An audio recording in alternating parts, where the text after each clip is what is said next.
Paramashivoham.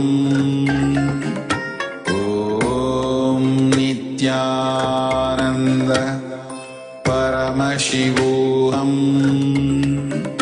Om Nithyananda Paramashivoham. Om Nithyananda Paramashivoham. Om Nithyananda Paramashivoham. Om Nithyananda Paramashivoham. Om Nithyananda Paramashivoham. Om Nithyananda Paramashivoham. Om Nithyananda Paramashivoham. Om Nithyananda Paramashivoham. Om Nithyananda Paramashivoham. Om Nithyananda Paramashivoham. Om Nithyananda Paramashivoham. Om Nithyananda Paramashivoham.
personal experience cause less damage to people than the so-called enlightened gurus who declare they are teaching from personal experience, does not abide the shastras, does not abide by the scriptures. Please understand, this is one of the important revelation I am giving you. These so-called enlightened gurus who does not abide by the scriptures are more dangerous to human beings, humanity, than the people who are abiding just by the scriptures without enlightenment. Because people who are abiding just by the scripture without enlightenment cannot damage you. They may not be able to give you experience, but they can't damage you because they are just following the scripture. Scriptures will never damage you. But the so-called enlightened fellows who don't follow the scriptures, because they get your complete trust and authority, they become authority just by convincing you in some 2-3 things, blowing the nose. And see, when you do the hyperventilation, naturally you will feel little peace and calmness. That peace does not mean you have become enlightened or yes, become enlightened. Pick up a cell phone and talk to your spouse, you will see the strength of that peace. Understand? These so-called enlightened masters who do not abide by the scriptures are more dangerous than just the pandits, parrots who repeat from the scriptures directly. They are, see, these so-called enlightened masters who don't follow the scriptures, who don't abide by the original yogic literatures, they get 1 or 2 glimpses here and there, and by giving those 1 or 2 glimpses, they convince the people and the people start following them. They suddenly become authorities. Once they become authorities, all the stupidity they vomit, you will be following. They can seriously damage your body, mind and consciousness. Very rare are the third category of teachers who have a solid personal enlightenment experience, who are authorities responsible for what they are speaking and completely connected, rooted, centered on the traditional yogic scriptures. Those are the rare beings from whom you should learn. People who claim they had a personal revelation experience,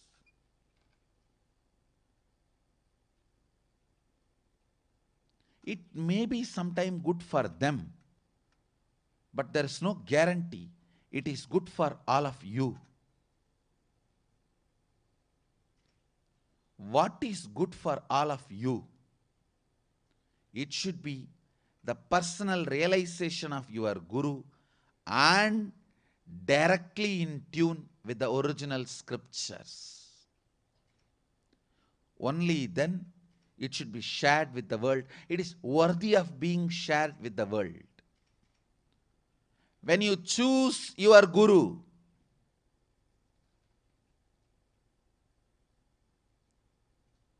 first option,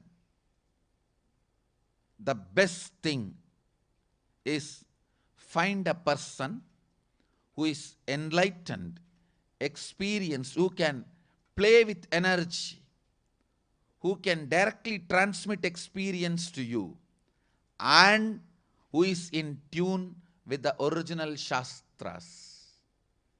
I may have 10,000 experiences, Atma Pramana, but whatever is in tune with the Apta Pramana, the original scriptures, revelations by Sadashiva, only those things are worthy of teaching to all the human beings. only those things will become Sakshi Pramana for all of you, for the whole world. So, an important truth you need to know, no one can develop on Sadashiva. Do not go to people if they claim they developed. They developed. No. Don't become prey to the marketing gimmicks and immature ego of some of those great marketers, great advertisers. Marketing and advertising is a different capacity. The original knowledge source, being the reliable knowledge source, is different. Popularity does not necessarily guarantee quality. So do not be cheated. You yourself dig out, investigate whether what I am being taught is in alignment with the original Shastras, with the original scriptures. With all the joy and pride, I declare everything I am teaching is my personal experience, Atma Pramana, and completely in tune with Apta Pramana, the original scriptures and original revelations from the tradition.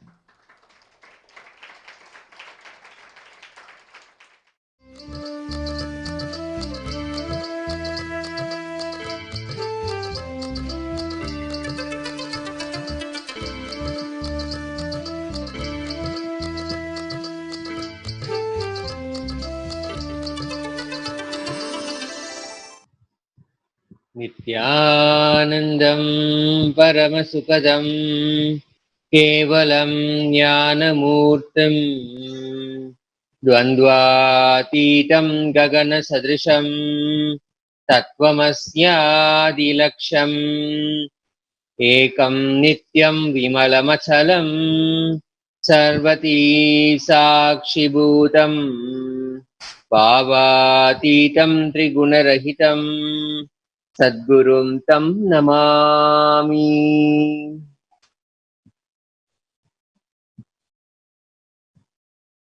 With the most auspicious and divine blessings of the Supreme Pontiff of Hinduism, His Divine Holiness Bhagavan Nithyananda Paramashivam, we welcome you all with our love and respect. We welcome everyone joining us here today on Kailasa TV, Kailasa's Nithyananda TV, all the devotees, disciples, Kailasavasis, Gurukul Balasans, Nithyananda University students, viewers, visitors, to yet another exciting day of Nithyananda Satsang. For those of you joining in for the first time to Kailasa's Nithyananda TV, welcome to the official TV programming for Sri Kailasa, the only and greatest nation, Hindu nation in the world.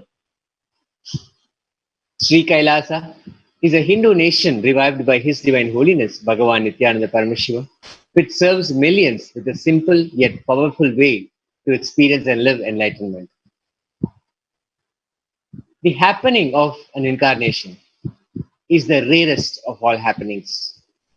To be born at the same time, to have His grace to realize it, and to celebrate His story as it unfolds is the greatest gift for mankind. We are fortunate to be in the midst of an avatar's history of our times. Spread this message of Sri Kailasa. Share this live satsang. We invite all the viewers to share this video link with everyone on Facebook, Twitter, Instagram, and all other social media platforms. And subscribe to Kailasa's Nithyananda YouTube channel.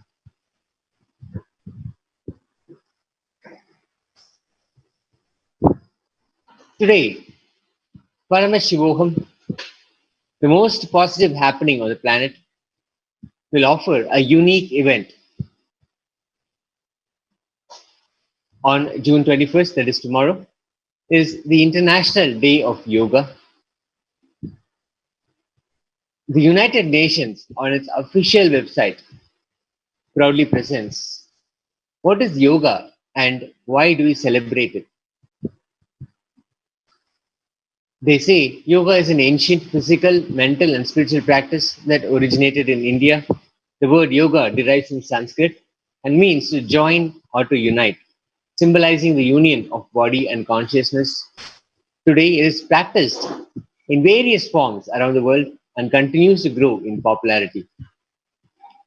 Recognizing its universal appeal, on 11th December 2014, the United Nations proclaimed 21st June as the International Day of Yoga by resolution. The International Day of Yoga aims to raise awareness worldwide of the many benefits of practicing yoga. The draft resolution establishing the International Day of Yoga was proposed by India and endorsed by a record 175 member states. The draft resolution establishing the International Day of Yoga was proposed by India and endorsed by a record 175 member states. As the International Yoga Day coincides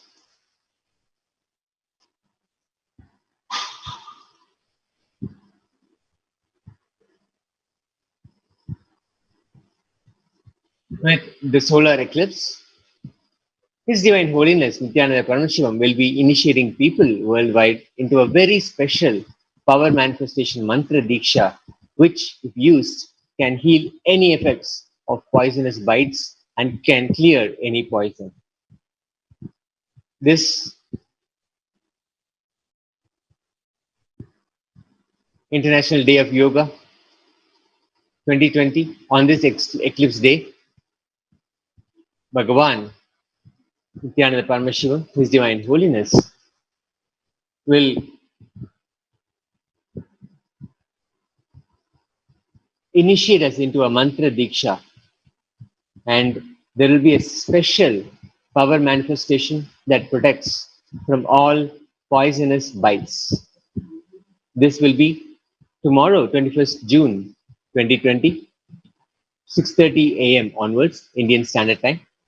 You can log on to paramashivoham.org and register for this grand event.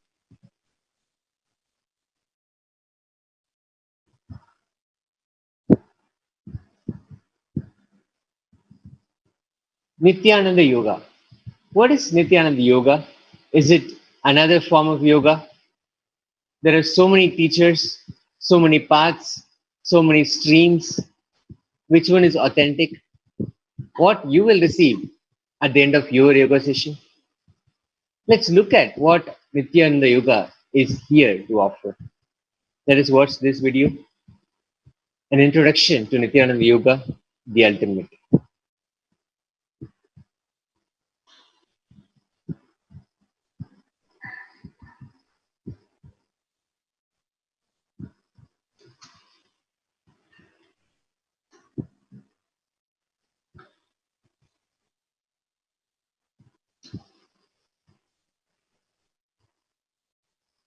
Once again, just wanted to remind everybody, as the International Yoga Day is coinciding with the solar eclipse, His Divine Holiness, Bhagavan Nithyananda Paramashivam, will be initiating people worldwide into a very special power manifestation mantra diksha, which, if used, can heal any effects of poisonous bites and can clear any poison.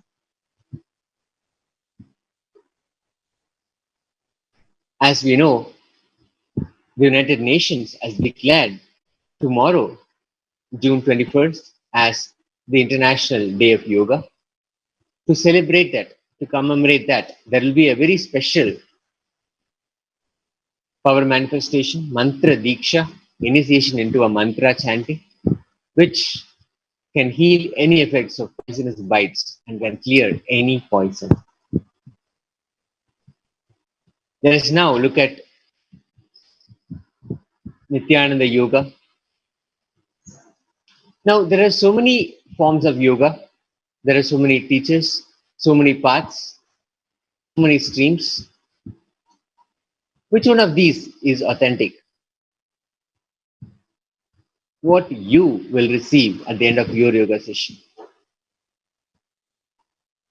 When we know the original definition of yoga, the original purpose, the purpose when Paramashiva gave this science to the world, for all humanity out of his pure compassion, what was the ultimate gift?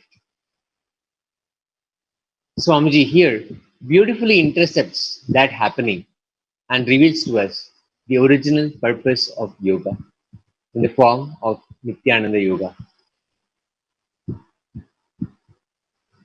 Whether you are a beginner or a seasoned yoga practitioner or teacher, this insight will help you align and deepen your experience of yoga.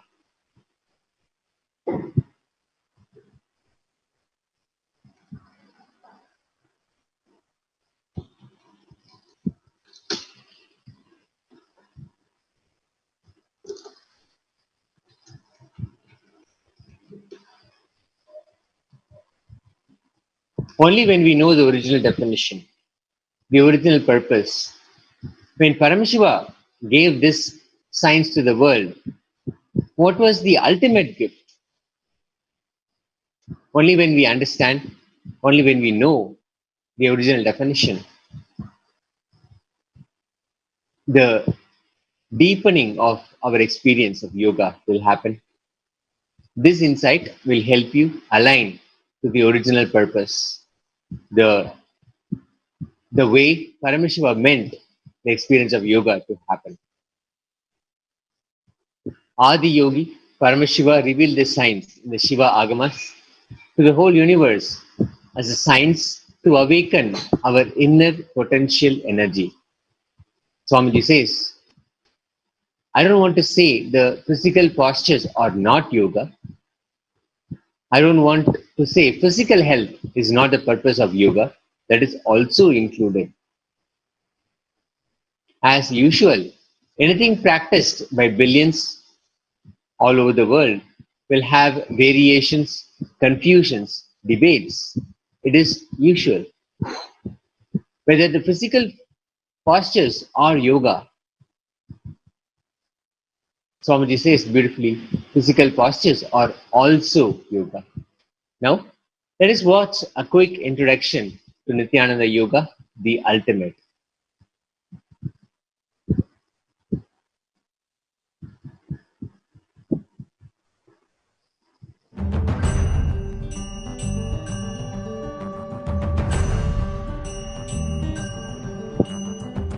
What you are going to do now is the ultimate yoga. I am aligning your physical body, internal organs like lungs, kidney, intestine, liver, heart, brain, and intra-organ like Anahata, Manipuraga, Vishuddhi, Anya. Your physical body, internal organ, intra-organ, and your very self-being aligned completely to Paramashiva, so you are just like that able to manifest the state, space, powers, being, superconsciousness of Paramashiva.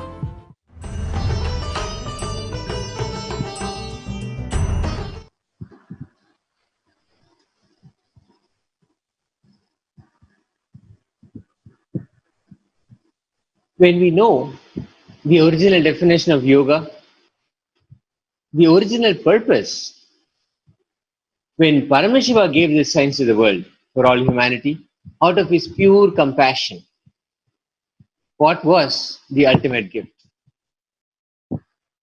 Swamiji here beautifully intercepts that happening and reveals to us the original purpose of yoga. Whether you are a beginner or a seasoned yoga practitioner or teacher, This insight will help you align and deepen your experience of yoga. Let us now listen to Swamiji's words, in his own words, defining the purpose of yoga. What is the purpose of yoga?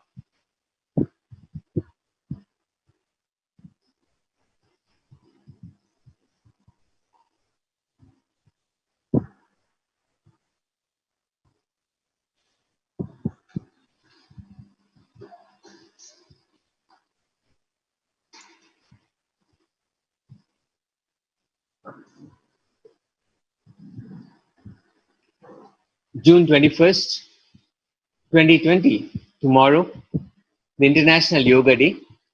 On this eclipse day, receive Mantra Diksha and join a special spiritual power manifestation that helps protect one from all poisonous bites.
The Kumbhaka Padhati says, Dehastam Akilam Vayum Kundali Grasate Yada Dhananjaya Jaya Kale Tasmin Gaunas Tato Ayum. When Kundalini absorbs all the Vayus in the body, it is the control of Dhananjaya Vayu. In this state, everything becomes insignificant. Tomorrow, June 21st, 2020, from 6:30 a.m. onwards, India time, receive the Mantra Diksha and partake in a special power manifestation that protects from all poisonous bites. You can log on to paramashivoham.org and register for this extraordinary event, which is to happen tomorrow, June 21st, 2020.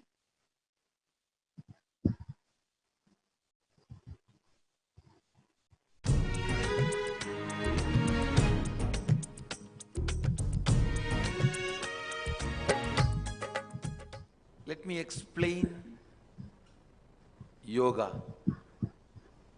Adi Yogi The Mahadeva Srimad Karana Agama, revealed this Grahana science Puja Vidhi Patalam, in his Shloka Agamas 3 to 6.5, to the whole universe Mantra, as a which is Mantra science to Diksha, Vidya, awaken initiation, your Jnana, inner potential.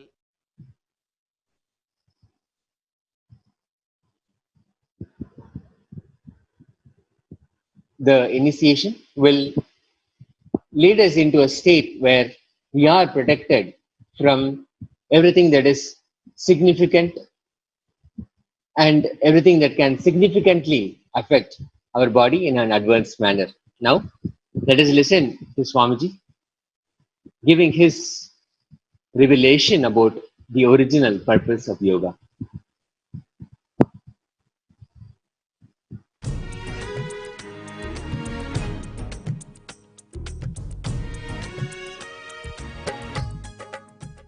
Let me explain yoga. Adi Yogi Mahadeva revealed these signs in Shivagamas to the whole universe as a signs to awaken your inner potential energy.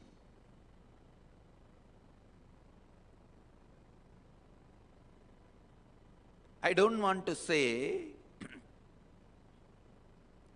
the physical postures are not yoga, and I don't want to say physical health is not purpose of yoga. That is also included. Please understand, there is so much of confusion as usual. Anything practiced by billions will have variations, confusions, debates. It's usual. Whether the physical postures are yoga, please understand, physical postures are also yoga. It is not that they are not part of yoga, and I also don't want to say they are alone as yoga. No. Physical postures are not excluded, but that does not mean only physical postures are yoga. It's a great science where your body is trained to achieve its peak potential through asanas and mind is trained through liberated thinking. Your breathing structure is trained through pranayama. The various steps are used in yoga ultimately to awaken your Kundalini Shakti. Yoga is not meant just for your well-being or health. It is meant to awaken your mystical powers. It is meant to awaken your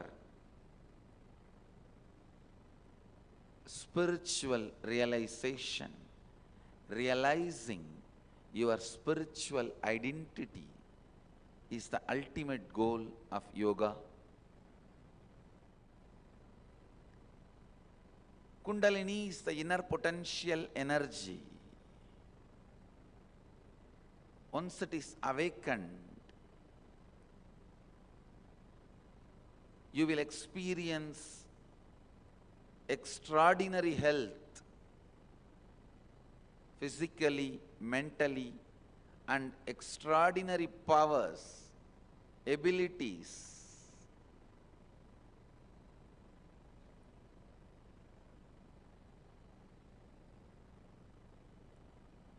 Everything in yoga is finally aimed at.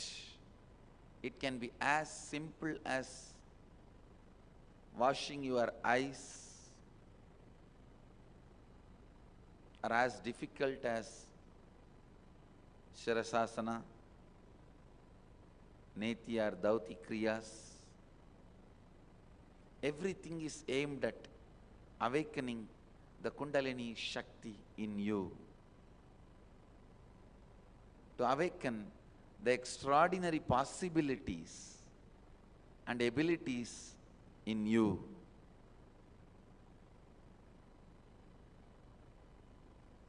Yoga is one of the greatest gifts given to the world by Mahadeva directly. Please understand, yoga is organized by Patanjali but gifted by Mahadeva himself.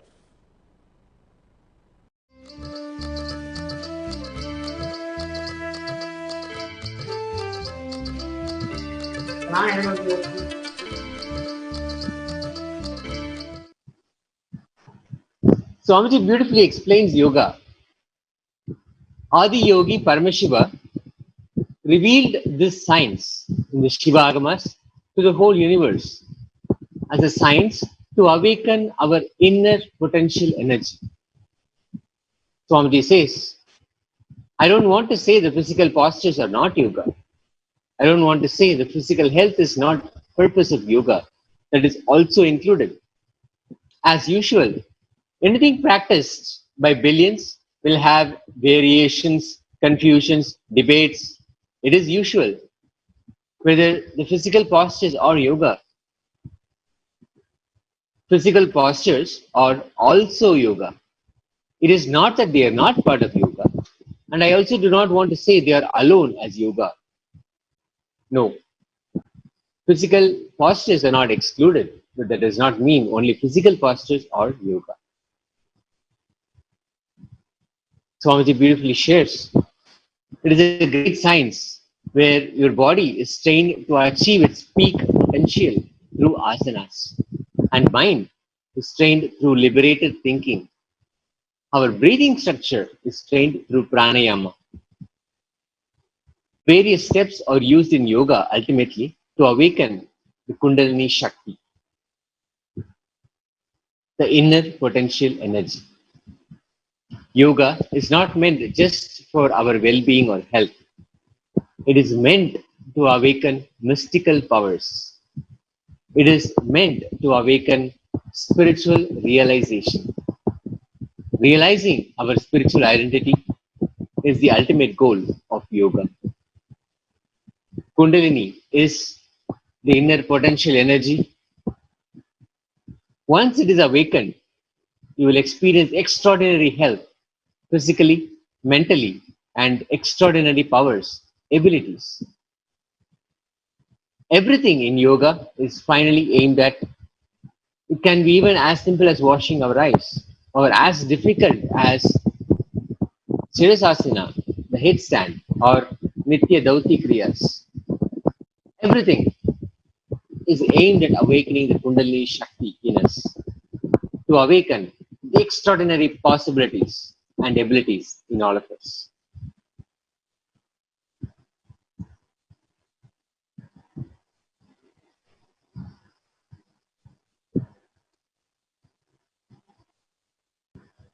Tomorrow, the International Day of Yoga 2020 is also the eclipse day. On this eclipse day, receive mantra diksha and partake in a very special power manifestation that protects from all poisonous bites. When Kundalini absorbs all the Vayus in the body, it is the control of Dhananjaya Vayu. In this state, everything becomes insignificant. That's from the Kumbhaka Paddhati. Log on to paramashivoham.org and register for this event starting 6:30 India time, 6:30 a.m. India time onwards. That's tomorrow, 21st June 2020. A special power manifestation session.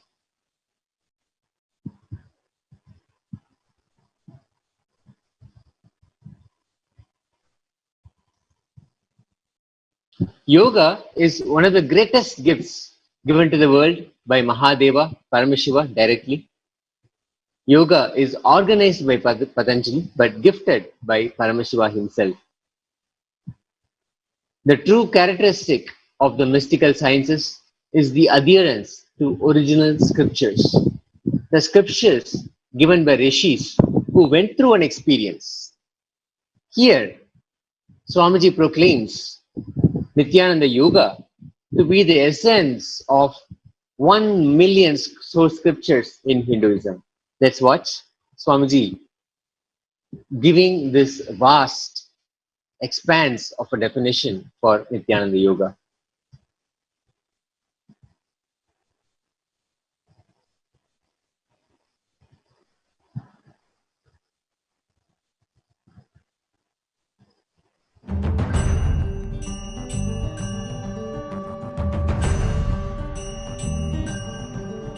Yoga.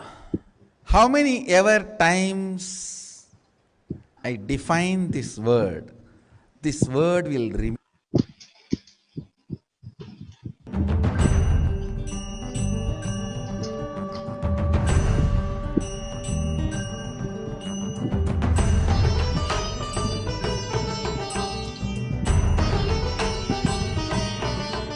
The first word and last word on fitness through Nithyananda Yoga is practice. At least there is 1 million yogic scriptures in Sanatana Hindu Dharma's Vedagamic tradition.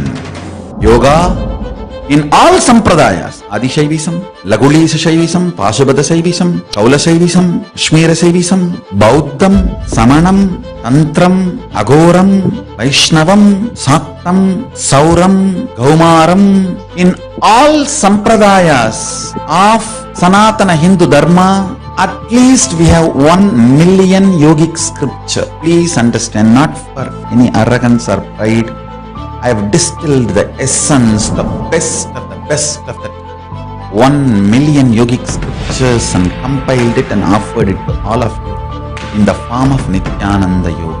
All the best thing makes you fit to manifest the state, space, powers and being of Paramashiva. Let me define fitness. Fitness means having body, mind, consciousness fit to manifest oneness with Paramashiva.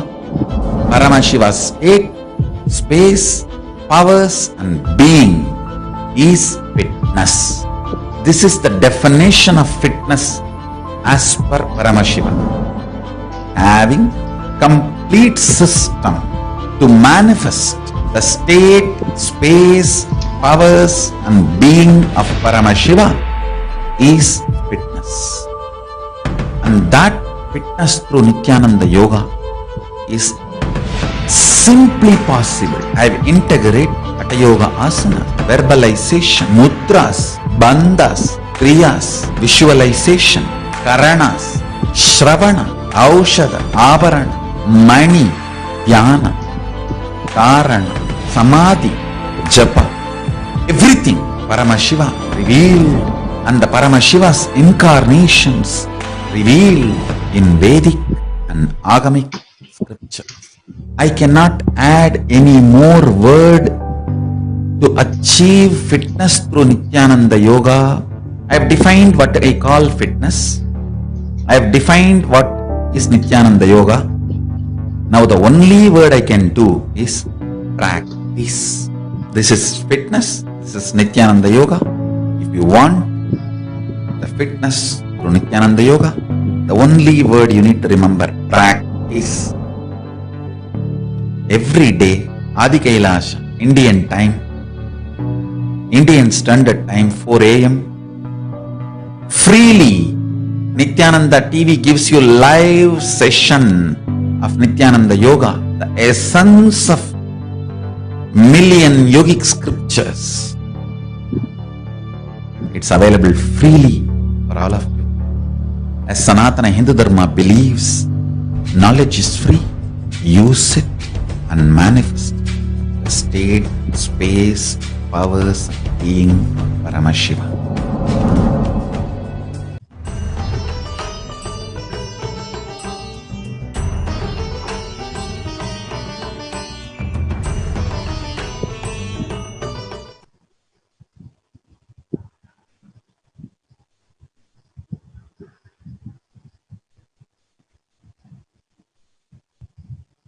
Once again, we want to remind all the viewers that tomorrow, June 21st,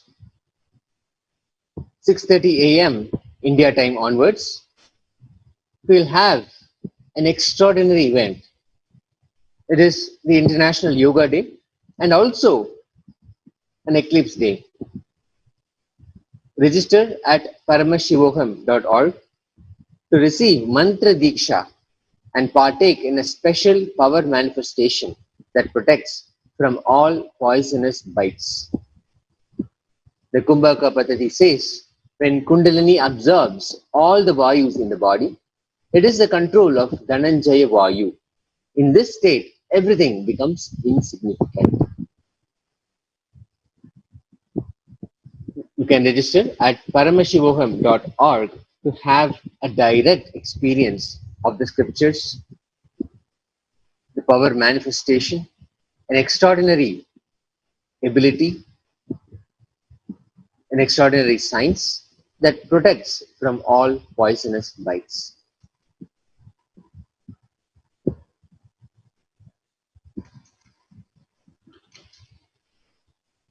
Log on to paramashivoham.org to register yourself and be a part of this extraordinary event. That's tomorrow, June 21st, 2020, from 6:30 a.m. onwards.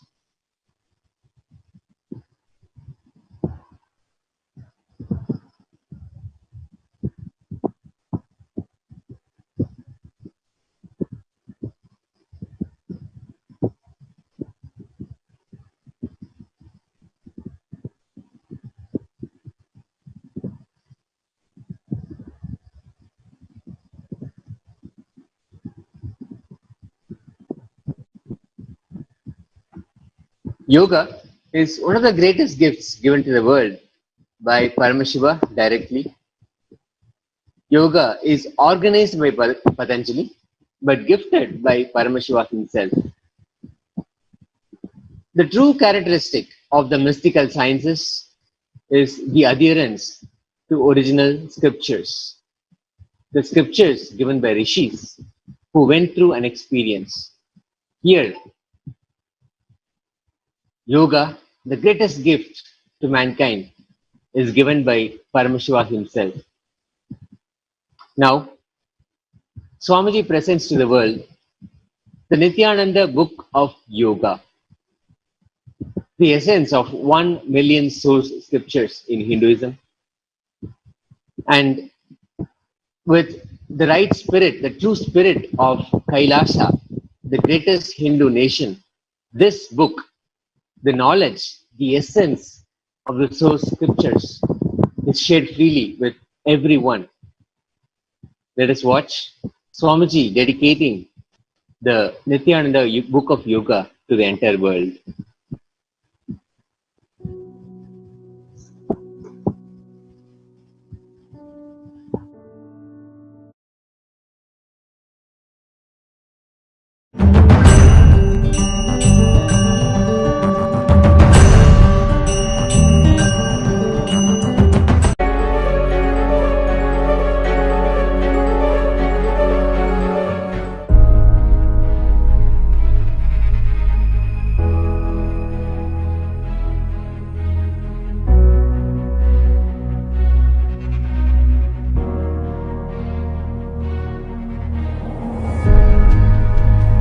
We have a beautiful book. This book is the compilation of all the direct words of Sadashiva as Shastra Pramana from Vedas and Agamas. Wherever Sadashiva describes about yoga, asanas means bending the body, stretching the body, aligning the body's geometry to the cosmic geometry. Asanas, mudras, bandhas, kriyas, pranayamas, and the cleansing techniques, detoxification techniques, whatever Sadashiva describes in Veda and Agama, everything we collected will come at least 100 volumes. So the first volume is released with English translation from the original Sanskrit to English and other language translations happening simultaneously. The purpose of this book is one statement: yoga has religion, that is Hinduism. We are very happy to share this whole knowledge to the whole world. We are very happy to give these fruits. But very unfortunately, the appropriation and misappropriation of the yoga is happening all over the world. Not only some of the Western yoga gurus, even Indian yoga gurus have started telling yoga has nothing to do with Hinduism or India. I am shocked. This book is a strong response to those claims. yoga has religion, that is Hinduism. Last 10 years we are doing a research work. Wherever yoga related manuals, manuscripts, whether it is from Vedas or Agamas or various Sampradayas of Shaivism, Lagulisha Shaivism, Pashupata Shaivism, Kashmira Shaivism, Siddhanta Shaivism, Veera Shaivism, there of yoga, Sadashiva. Patanjali revived yoga, but Sadashiva is the founder. Agamas are the founders.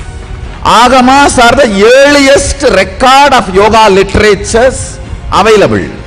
If you want the compilation of everything available about yoga from the Vedas and Agamas, this book is free for you.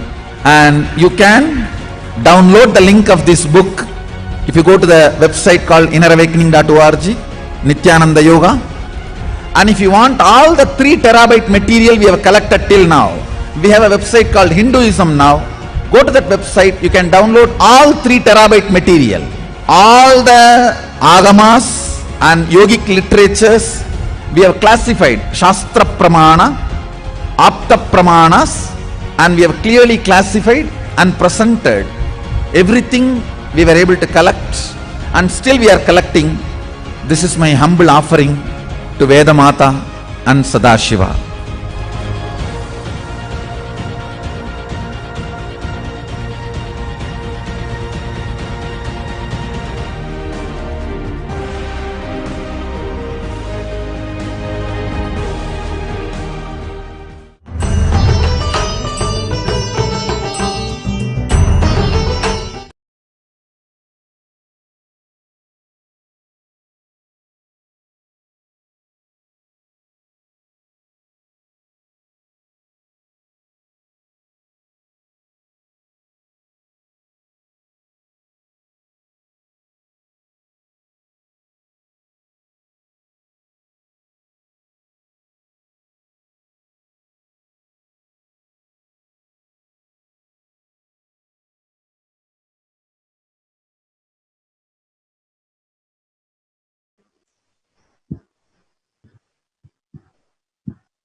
You can log on to innerawakening.org/Nithyananda Yoga to download this free book. As Swamiji explained, this source book of yoga revives the pure yoga which flourished from millennia in the enlightened yogic Hindu civilization between the Saraswati, Ganga and Kaveri rivers on this very land of Bharat. It was here that the original yoga was revealed by Lord Paramashiva, the Adi Yogi himself, which came forth in the Vedagamas, the source book of all Hinduism. Nithyananda Yoga is for the evolution of a new species. This book of yoga, Nithyananda Book of Yoga, has at least 1008 pramanas from the source. Pramanas are simple definitions, clear definitions, precise instructions of every science that is being revealed from the source. Whether it is yoga, whether it is Shastra, anything. Yoga is from the Hindu Shastras, and the originator of yoga is Paramashiva himself. For the first time, the ultimate authority on yoga is being presented with scriptural evidences of yoga, the Shastra Pramanas from the Vedagamas, with the Apta Pramanas, the enlightened experiences of the enlightened yogis, rishis, yogis, incarnations, and Atma Pramana of Bhagavan, Nithyananda Paramashivam, his own experience of the truth, and finally, Sakshi Pramana, the experiences of the initiated disciples and how recent science has interpreted and expressed the truth.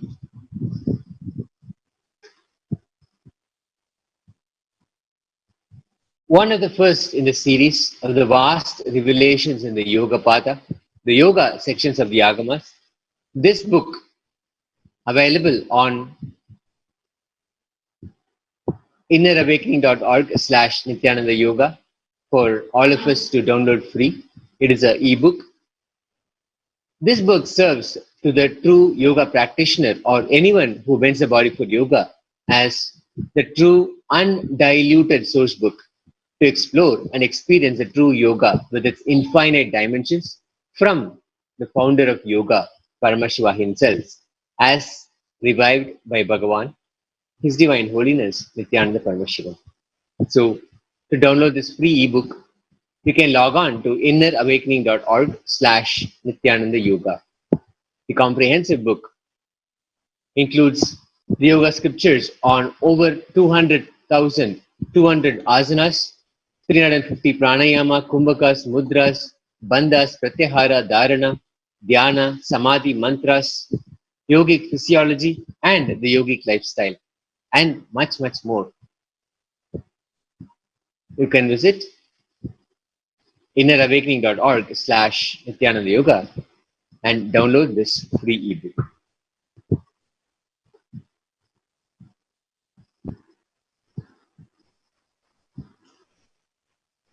His Divine Holiness, Nithyananda Paramashivam, reveals his own experience of what yoga truly is and gives insights into what Patanjali described as yoga. Patanjali started with this definition: Yogaha Chitta Vritti Nirodha.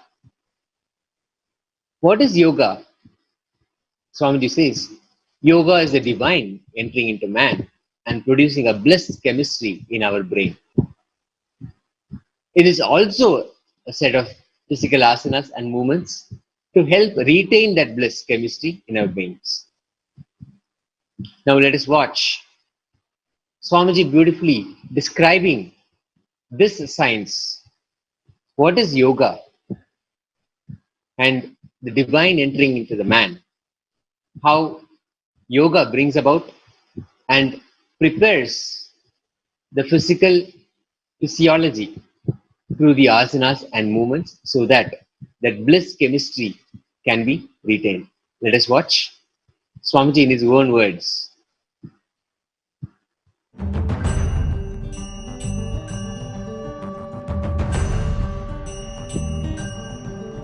Yoga. How many ever times I define this word? Yoga Chitta Vritti Nirodha means he is not saying yoga is mind getting dissolved. No. Is the science which makes the divine to connect with you. Listen, not you to divine. No. Not drop into ocean, but ocean into drop. Understand, nowhere yoga is described as union between man and divine. Even Patanjali says yoga chitta vritti nirodha means he is not saying yoga is mind getting dissolved. No. No. Cessation of the mind. Not heart attack, but cardiac arrest. There's a difference. If a man merges into divine, dissolving the mind. Patanjali is not using that word. He says, chitta vritti nirodha, cessation of the mind, means divine entered the man. Only if divine enters the man, cessation happens. If a man enters into divine, dissolving may happen. Understand, it is not drop entering into ocean, ocean entering into drop. Yoga is union of divine with man. Understand, Look at the whole yoga and yoga sutras, yoga shastras from this one understanding.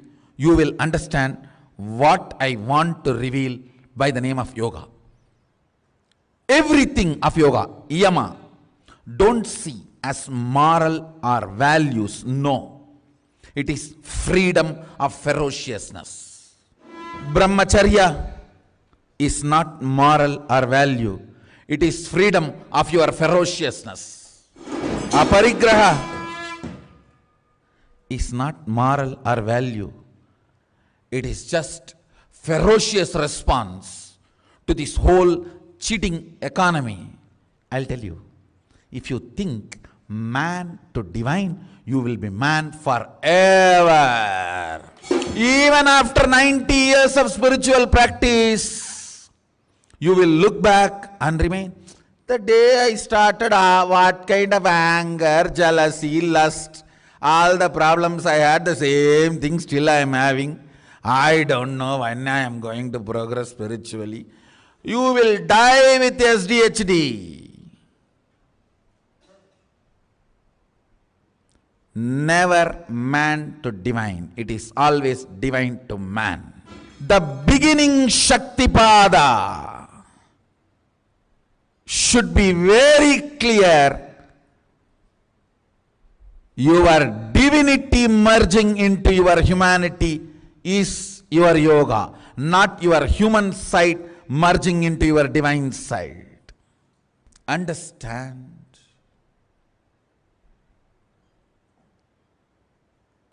Precisely in my Atma Pramana, I will tell you yoga. What is yoga? I have given you what Patanjali describes, and I will tell you what is precisely from my Atma Pramana. Strong cognitions exploding into your system and changing your whole brain's alchemy, putting you in the space beyond any description is yoga from my experience.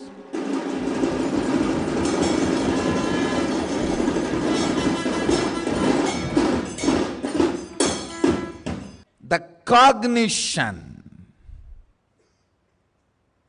right cognition can just shake your brain. It can just churn your brain and release such intense ecstasy into your system. That ecstasy builds the whole new body. Understand? Asanas are to align your physical geography to cosmic geography, develop roots so you can continue to enjoy that higher ecstasy. Ultimately, yoga is only this two anga, two component.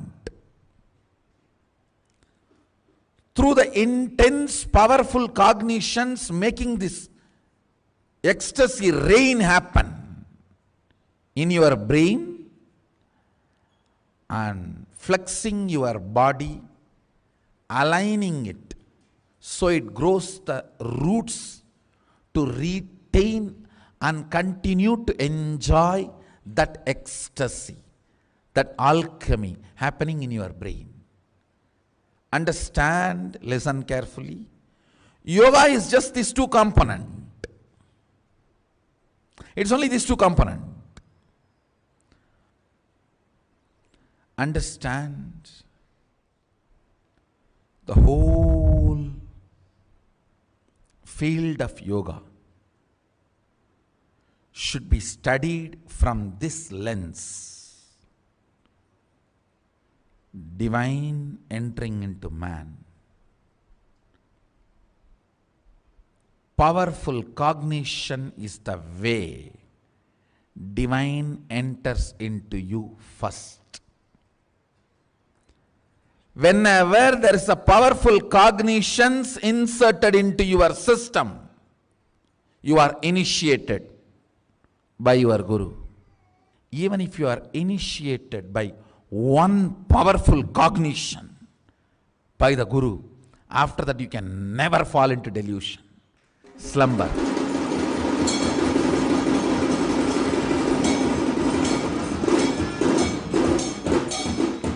The part of your brain which puts you in apasmara, total delusion, trubhava, is permanently damaged by the initiation of the Guru. So you can never ever fall into the apasmara, into the delusion again forever. If at all you go towards that space of Sushupta Sushupti, he comes in between in the form of his initiation, and you are back.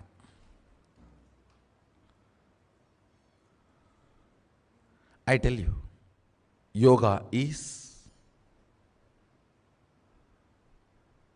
from divine to man.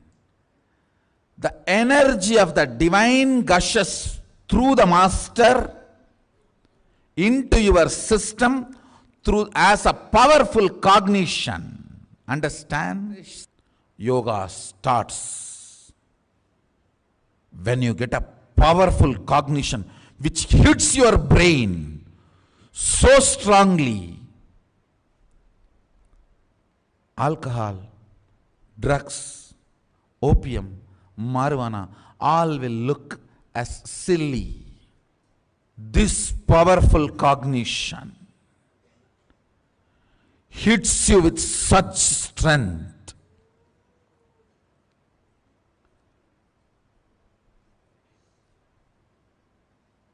Simply cessation of the mind happens as initiation. Whether you know it or not, you are going to realize you are Amritasya Putra, sons of immortality.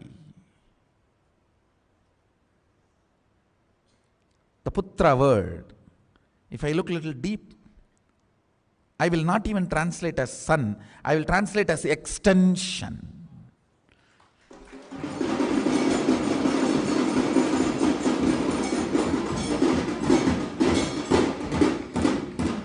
I will not even translate as son, I will translate as extension.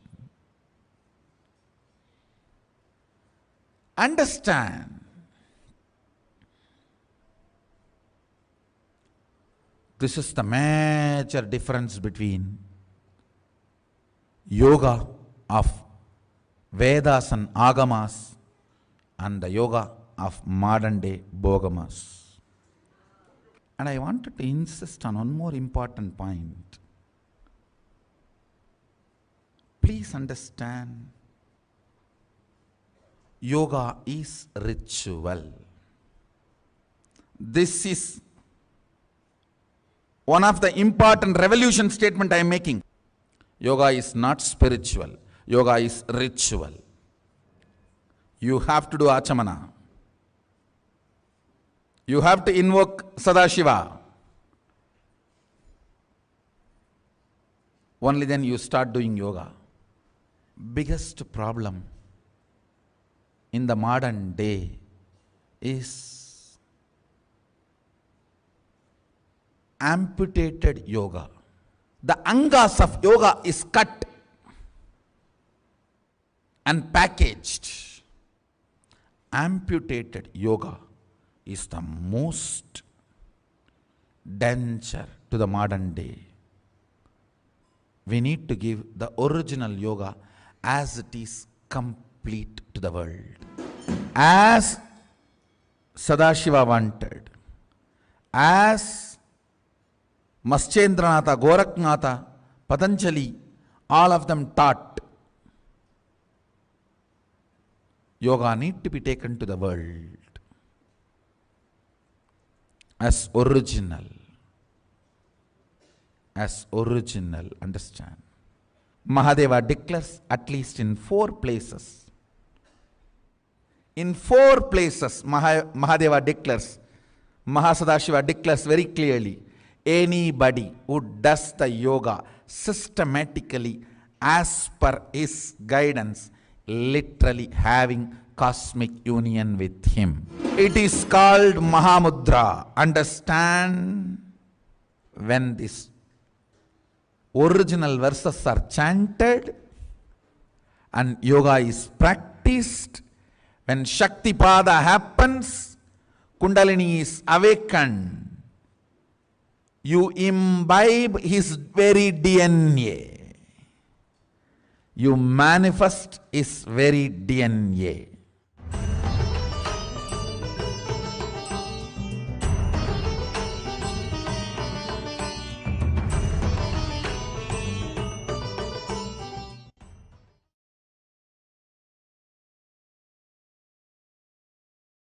Nithyananda Paramashivoham.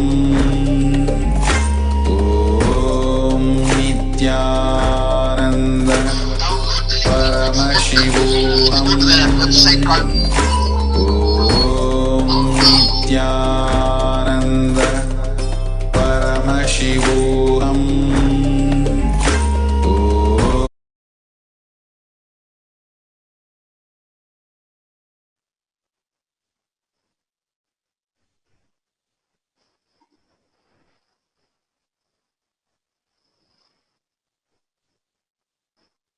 A reminder again that tomorrow, June 21st, 2020, is the International Day of Yoga, and we have a very special power manifestation that will be conducted from 6:30 a.m. onwards.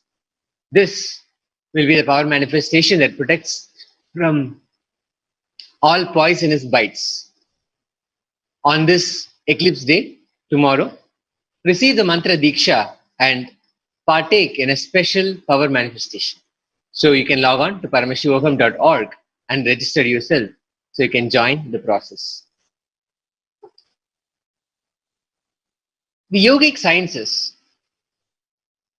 When Swamiji introduced Nithyananda Yoga, he had given yoga as a multidimensional science to awaken the Kundalini energy and the spiritual capabilities. The yogic sciences, the science of spirituality. Is consciousness the next frontier of science, of yoga? When we think of yoga, it immediately conjures up images of asanas, postures, and relaxation, peace within ourselves, and good health. But is that all? Is it possible to live a superhuman life in this human body? Does such a state as enlightenment really exist? Or some individuals actually wired differently from the rest of us? Or the expressions of an enlightened consciousness scientifically quantifiable? Can spiritual states be transmitted from guru to disciple? For centuries, science and spirituality have been battling it out on these issues of perennial importance for humanity. Although masters, gurus have always maintained that enlightenment is a real phenomenon and a perfectly realizable goal for every human being, the scientific community has been unwilling to accept this without solid proof. It is only in the recent past that science has made a sustained effort to demystify the ancient yogic sciences and accumulate sound medical evidence that explains why the spiritually super evolved or blessed with powers that the rest of us can only dream about. In the past decade, His Divine Holiness Nithyananda Paramashivam has been tirelessly working closely with doctors, scientists, and research groups across the world to throw more light on the mystical sciences rooted in the Vedic tradition and reach the results and benefits of these sciences to people across the world. Although the results of these studies continue to intrigue the world of medical science, we now have growing proof that a range of extraordinary abilities do lie latent in every human being, just outside the sphere of our current experience. not to be awakened by effort alone. These abilities, also known as siddhis, also ask of us a life of intense moral integrity, deep devotion to truth, and an unquestioning surrender to the flow of existence, the divine or God, or whatever we may choose to call the most intimate mystery of our lives. Poised delicately on the border of the scientific and the mystical, these phenomena serve to remind us, as Einstein was to famously observe, that science without religion is lame, while religion without science is blind. Science without religion is lame, while religion without science is blind. It also leaves us with the unsettling realization that we may be much more than we can ever imagine. Divine beings merely enjoying a human experience, slumbering spiritual giants only awaiting the touch of awakening.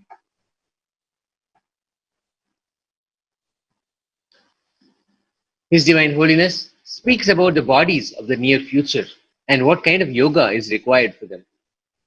Swamiji says that very soon, in the next 40 to 50 years, we'll have a new kind of body. New kind of bodies will happen with larger veins, with deeper and more subtle brain grooves, with a higher capacity to grasp information, and who will be higher genders. Paramahamsa Nithyananda Paramashivam, His Divine Holiness, shares that Paramashiva has created yoga even for these bodies which are about to come in the future. This means that no one can develop on Paramashiva. Next, Swamiji explains about the three different kinds of people teaching yoga. First are the people who are claiming to teach from their personal experience. Second are the people who know only the scriptures but do not have personal experience, pandits, scholars. This second category, Swamiji says, creates less problems than the so-called enlightened gurus who do not abide by the scriptures. The people teaching from their personal experience are more dangerous for humanity than the people who are just abiding with the scriptures without enlightenment. Because the pundits and scholars will never damage you. The so-called enlightened beings, because they get your trust and authority, they can cause severe damage in you. Very rare third category, the teachers who have a very solid enlightenment experience, who are authorities, responsible for what they are speaking, and also completely rooted, centered on yogic scriptures. Those are the rare beings from which you should be learning, Swamiji says. Let's watch Swamiji giving us the clarity that we need for building the body of the future. How yoga is primed for building the bodies of the future.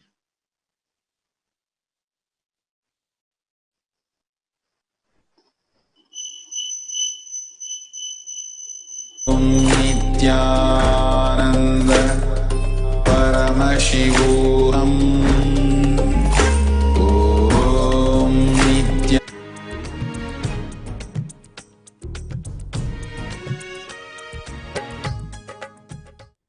We are going to have unique bodies in the near future.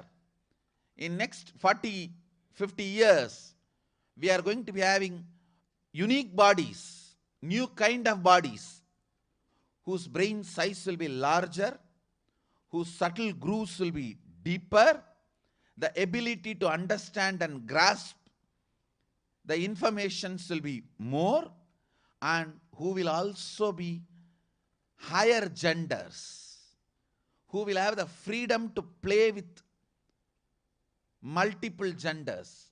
These new bodies are coming. Understand, Sadashiva has created yoga even for the bodies which are going to come in the future. Bodies which were there, which are, which will be. He knows the whole, and he has revealed yoga for the whole. No one can develop on Sadashiva. You need to know very clearly. There are three kind of people teaching yoga. One, who claims they are teaching from their personal experience. Second, who knows only the scriptures, teach only from scriptures, does not have personal experience. Pandits, scholars. I tell you, the pandits and scholars who just teach from the books without having personal experience cause less damage to people than the so-called enlightened gurus who declare they are teaching from personal experience, does not abide the shastras, does not abide by the scriptures.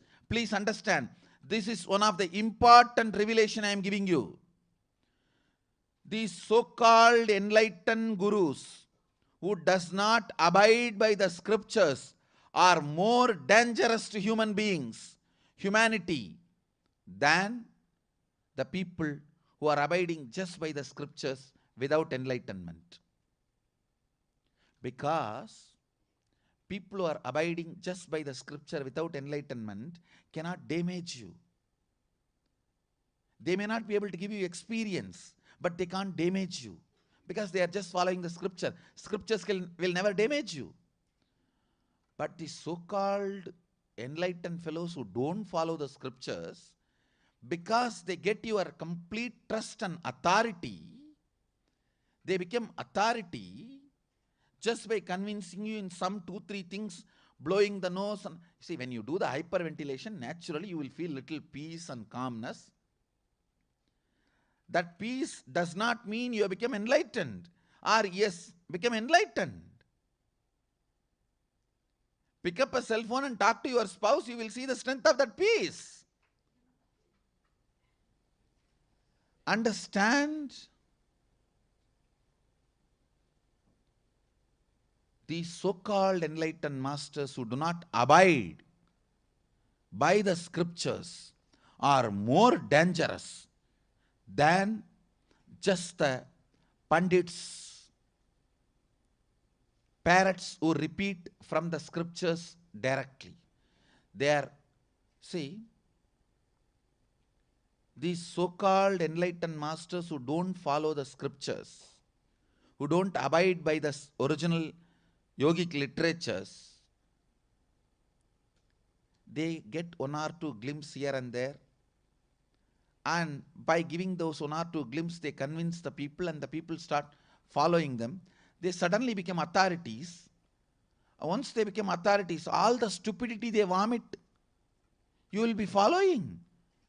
They can seriously damage your body, mind and consciousness. Very rare are the third category of teachers who have a solid personal enlightenment experience, who are authorities responsible for what they are speaking and completely connected, rooted, centered on the traditional yogic scriptures. Those are the rare beings from whom you should learn. People who claim they had a personal revelation experience.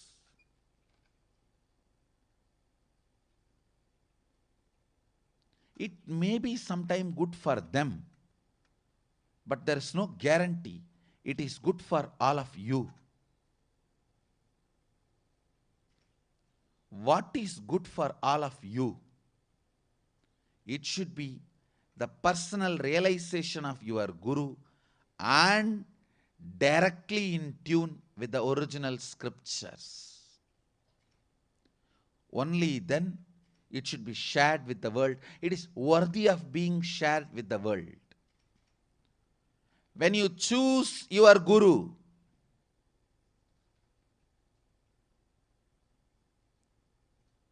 first option,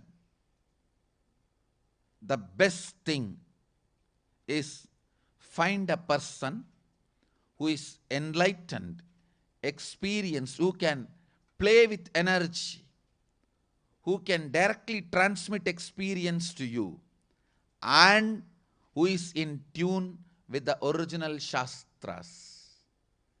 I may have 10,000 experiences, Atma Pramana, but whatever is in tune with the Apta Pramana, the original scriptures, revelations by Sadashiva, only those things are worthy of teaching to all the human beings. Only those things will become Sakshi Pramana for all of you, for the whole world. So an important truth you need to know, no one can develop on Sadashiva. Do not go to people if they claim they developed. No. Don't become prey to the marketing gimmicks and immature ego of some of those great marketers, great advertisers. Marketing and advertising is a different capacity. The original knowledge source, being the reliable knowledge source, is different. Popularity does not necessarily guarantee quality.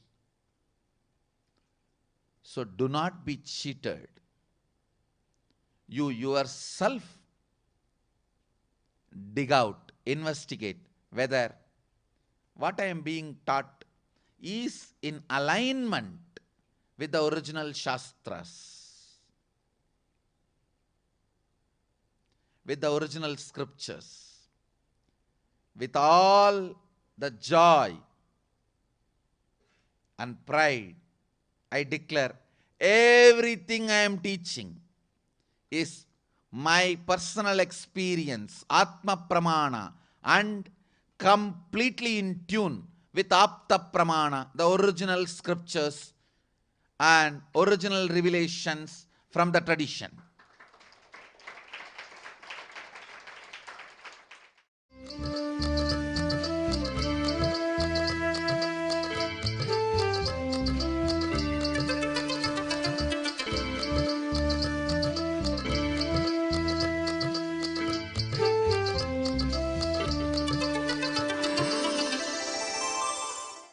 Whatever you think as your strength, like how much cash you have, how much gold you have, how much money you have in the bank, what all properties you have, your secret passwords, passcodes, your strength secrets, you will tell only to your son or your daughter to whom you are going to give your inheritance. Same way, most important, powerful secrets Paramashiva has given to his son Muruga, Subramanya, in Agama called Sarvajnanottaragama. All the powerful secrets the father will tell only to his son. It is too secret. I am going to open that Agama and give all the essence of all those secrets. Secrets of Charyapada lifestyle, secrets of Kriyapada, secrets of Yogapada, and secrets of Jnanapada. I am not only going to teach you, I am going to give you exactly what Paramashiva gave it to Subramanya. Because Paramashiva himself is manifesting through this being now, giving you all exactly what was given to Subramanya. Nothing is required from your side. Just sit like innocent Subramanya, Muruga at the feet of Paramashiva. I assure you, whatever was given to Subramanya, the whole life will be given to you now. Not just words, teachings, not even just experience, life itself. I am talking to each one of you sitting in your room. I will make you all Subramanya.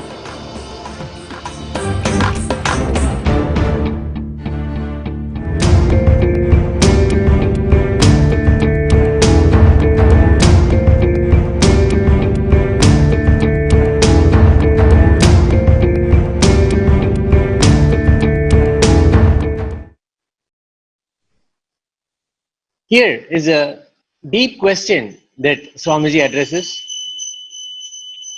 What to do if years of yogic practice is not leading to enlightenment? The key is in the authenticity of the master, the scriptures. Let's listen to Swamiji clearing this question once and for all.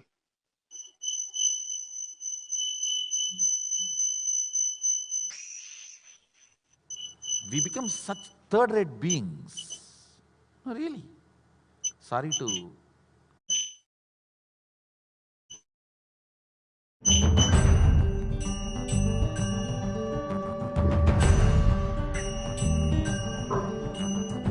Dear Swamiji, I have been practicing yoga and meditation for years. I have mastered many of the asanas. Everyone around me looks at me like I am enlightened, but inside I know I am not. I have a deep yearning to experience the truth of life, but do not know where to turn.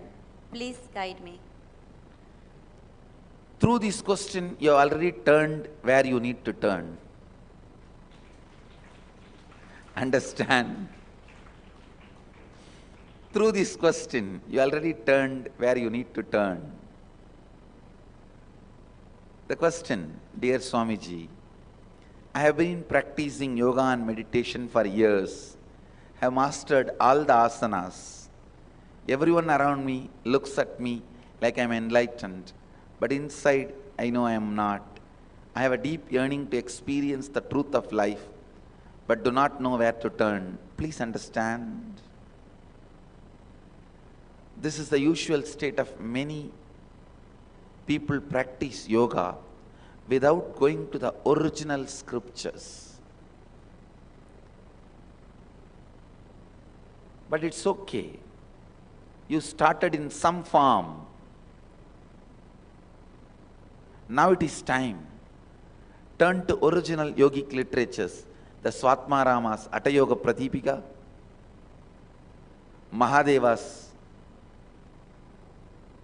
Shivagama Yogapatha.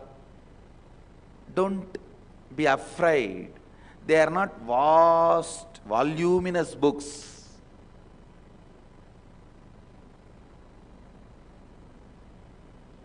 Just in few hundred pages, they will be able to guide you, give you clarity, and raise you to the next level and help you to achieve your enlightenment.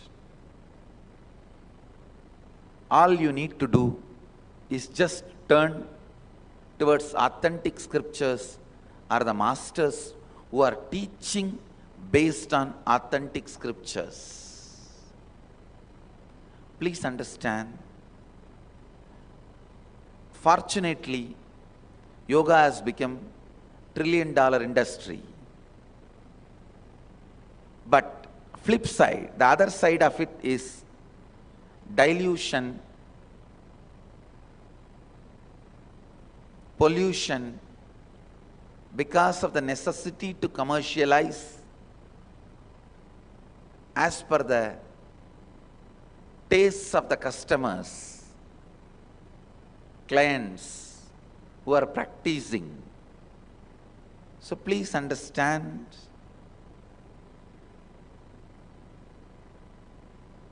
but you don't have to worry about it. The solution is here. Go back to the original scriptures written by Mahadeva, Swatmarama, Goraknatha, Maschendranatha, Patanjali. I can comfortably stand by these 5 names. Adi Yogi Mahadeva's Shivagama Yogapatha, and Patanjali's Yoga Sutras, and Swatmarama's Atta Yoga Pratipika, Kumbhaka and Atta Yoga literatures, Maschendranatha and Goraknatha's yogic literatures. I can very comfortably, authentically stand by these five great masters and books by these five great masters. These five time-tested, foolproof, with no wrong or bad side effects, will help you to reach the real purpose of the yoga by the founding forefathers. So you just need to turn towards the original scriptures or the masters who are teaching as per the original scriptures. Understand? The individual teachers, gurus, masters' expertise or their personal experience should be accepted as long as it is aligned with the original scriptures. As long as the Atma Pramana, the individual experience, is in tune with the Apta Pramana, the ancient, traditional masters' experiences.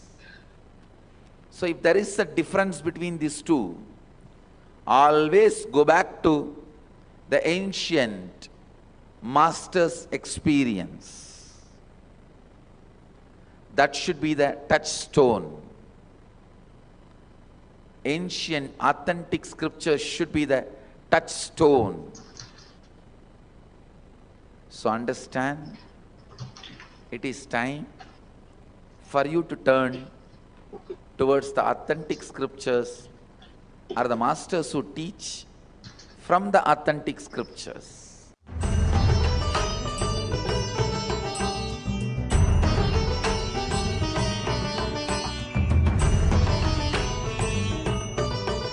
Whatever you think as your strength, like how much cash you have, how much gold you have, how much money you have in the bank, what all properties you have, your secret passwords, passcodes, your strength secrets, you will tell only to your son or your daughter to whom you are going to give your inheritance. Same way, most important, powerful secrets Paramashiva has given to his son Muruga, Subramanya, in Agama called Sarvajnanottaragama. All the powerful secrets the father will tell only to his son. It is too secret. I am going to open that Agama and give all the essence of all those secrets. Secrets of Charyapada lifestyle, secrets of Kriyapada, secrets of Yogapada, and secrets of Jnanapada. I am not only going to teach you, I am going to give you exactly what Paramashiva gave it to Subramanya. Because Paramashiva himself is manifesting through this being now, giving you all exactly what was given to Subramanya.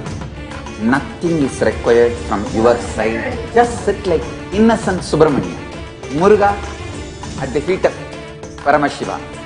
I assure you, whatever was given to Subramanya, the whole life will be given to you now. Not just words, teachings, not even just experience, life itself. I am talking to each one of you sitting in your room. I will make you all Subramanya.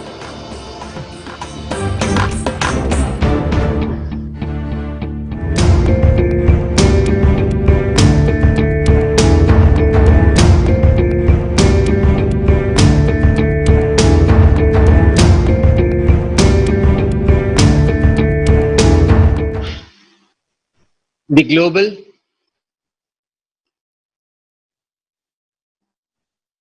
Akhanda Nirvikalpa Samadhi Jnana Yajna was in the 37th day to give the world a superconscious breakthrough and heal the world from COVID-19. People from over 50 countries continuously radiated the space of Paramashiva by practicing the unclutching meditation 24 hours a day, 7 days a week, starting from May 13th. 900 people sessions from 13 zones around the world, from 50 countries, contributed to 54,900 minutes for peace. Every zone started with chanting the Mahavakya for 1 hour, and then Upanishads and Bhagavad Gita for 1 hour, and then 12 hours straight of unclutching. At any given time, there were 4 to 8 zones actively participating in unclutching around the world. Join the movement at kailasa.tv/minutes for peace. The website again is kailasa.tv/minutes for peace. You can join the movement. Every zone starts with chanting the Mahavakya for 1 hour, and then chanting of the Upanishads, chanting of the Bhagavad Gita for 1 hour, and then 12 hours of unclutching. You can join for any 1 hour slot as you please, as you wish. And there is no prior experience of meditation needed for you to join this session.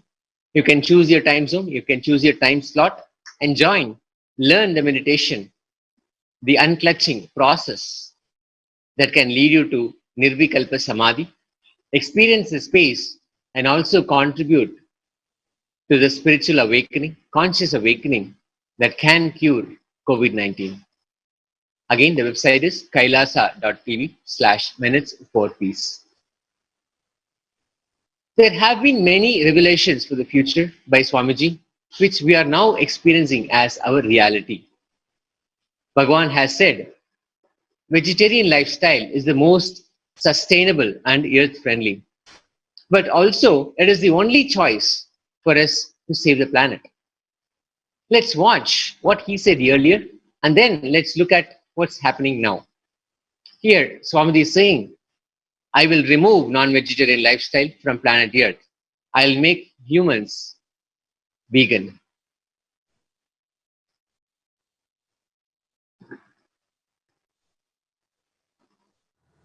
We become such third-rate beings. No, really. Sorry to feel, please don't be hurt, but what I'm saying is truth. We become such third-rate exploitative.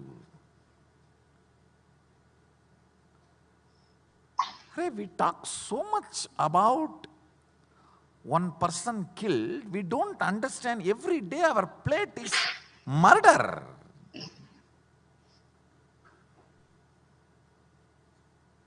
Minimum 1 murder, for some people even 3-4 murders. Each plate is a murder. We don't have a right over the life of the other beings, and we have no right to even tell they are lower level beings. No.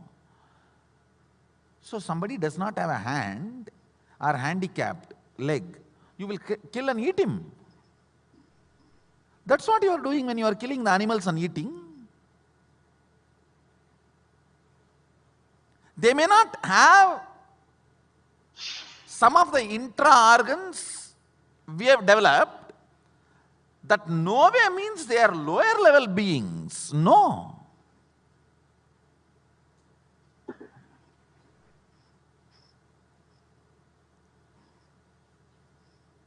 If Mahadeva gives me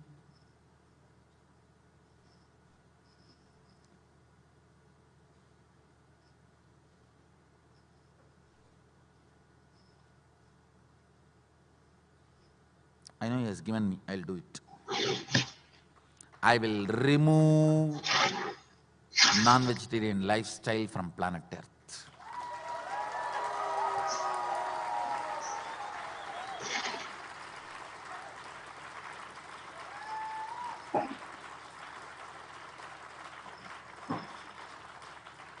I'll make human beings vegan as natural lifestyle.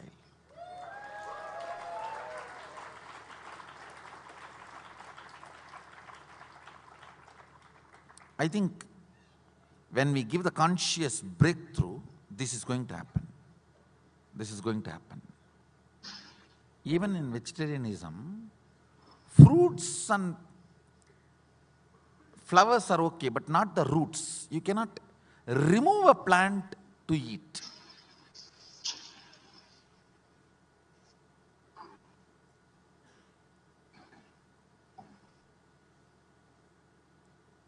Anyhow, that is next. Let's first make at least bring it to vegan. Then we can move to yogi diet. First, let's bring it to vegan. And we have on May 25th, Business Wire, a leading business news provider, reporting that the United States meat supply chain has completely collapsed due to the coronavirus pandemic outbreak. What Swamiji declared, that he will remove the lifestyle from the planet Earth, has begun to happen. Making human beings vegan has begun to happen. Today, in the most positive happening on this planet, Paramashivoham,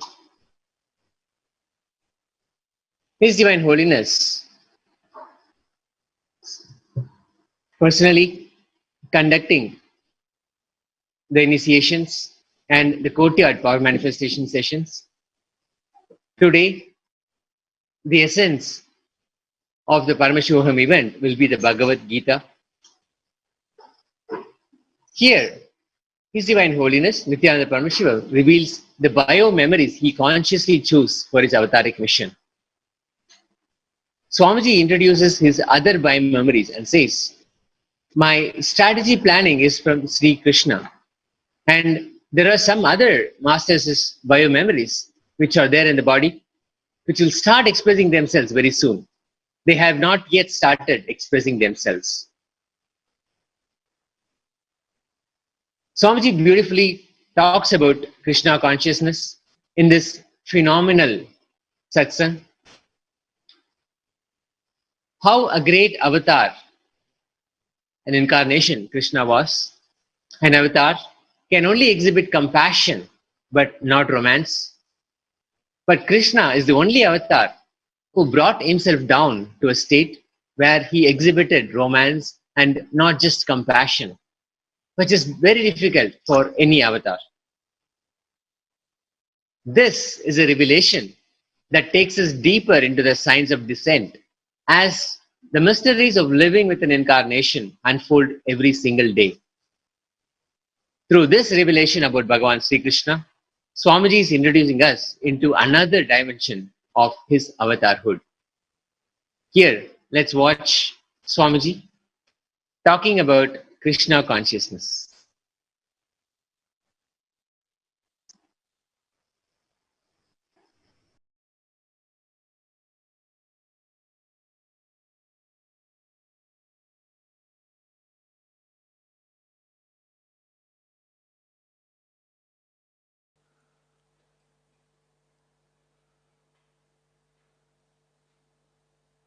I opened a huge subject.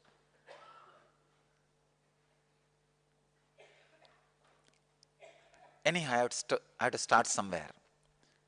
One of the important thing I'm not able to comprehend the Krishna's aspect. One of the important aspect of Krishna, still which I am not able to comprehend, is his amazing romance. Understand? I can say the ultimate compassion, expression of ultimate compassion is romance. Because I know, see, the moment you reach that kind of an highest state, anybody you see you will have only compassion. The romance can never happen. See, for romance to happen, you need to feel equal. You need to feel equal. Only then romance can happen. I tell you from my experience, anybody who I see, the moment I see the whole thing. So it's always like see the whole problem, the whole thing which is in the person. So at the most, I can have only compassion. The romance can never happen. That is why there is no romance. There is no romance in my inner space. Anybody I see, it is only compassion. Because the moment I see the whole picture. How that being is and all that. There is no romance. One of the strong thing, still I am not able to comprehend in Krishna's life is, his compassion was so great. He came down, not only he was able to make the Gopikas feel they are equal to him, he felt he is equal to them. I can say that is the ultimate sacrifice. He was able to have the real romance. Means he has completely covered himself. He has covered even his compassion or judging. See, that's the last thing which can never be covered. Which can never be covered. Just seeing the person as it is. That's the most difficult thing which can be covered. I think all of you understand what I am saying. But the Krishna's greatness, still I am not able to comprehend. How he was able to cover that dimension. Understand, Krishna did not just show romance, he had romance. He had romance. In my case, I know very clearly, I am showing. The being itself does not have romance. It's a pure light. Still, I am not able to comprehend how he was able to settle down with the bio-memory or the muscle memories where he was radiating romance. I can say one of the ultimate settling into the body. See, there are levels of settling into the body. Defines the finest expression of an incarnation hood. Understand? The experience wise, Krishna, Buddha, Rama, Shiva, me, whatever, Ramakrishna, all experience wise same. No difference. The expression differs. How the expression differs? The ability to settle down with your muscle memory. The ability to settle down with your muscle memory. I can say he is one of the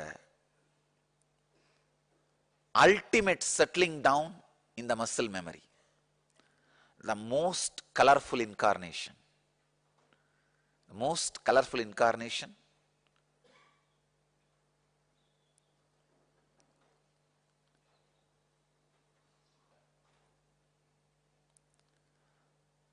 Whatever points were used to disrespect and abuse Krishna, all those points were only his greatness.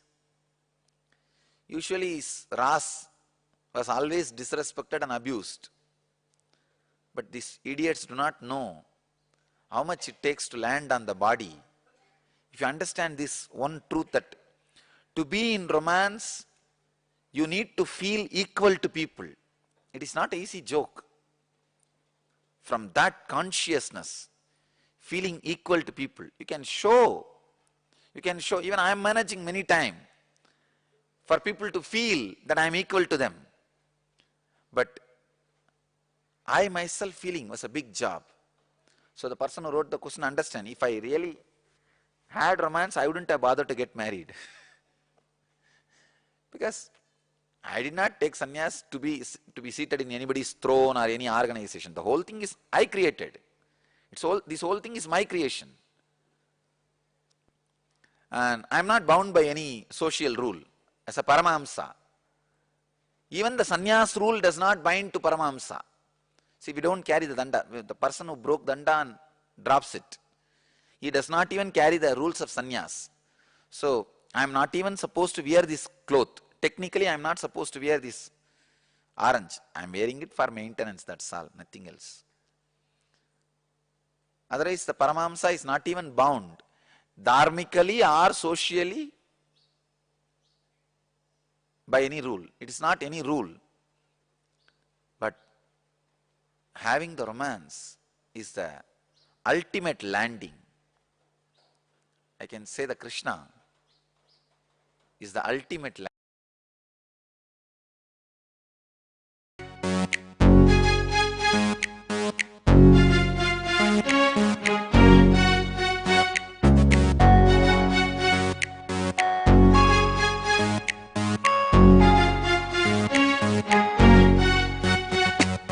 करुणगारं करुणावतारं संसारसारं भुजगेन्द्रहारं सदा वसन्तं हृदयारविन्दे भवं भवानी सहितं Namami.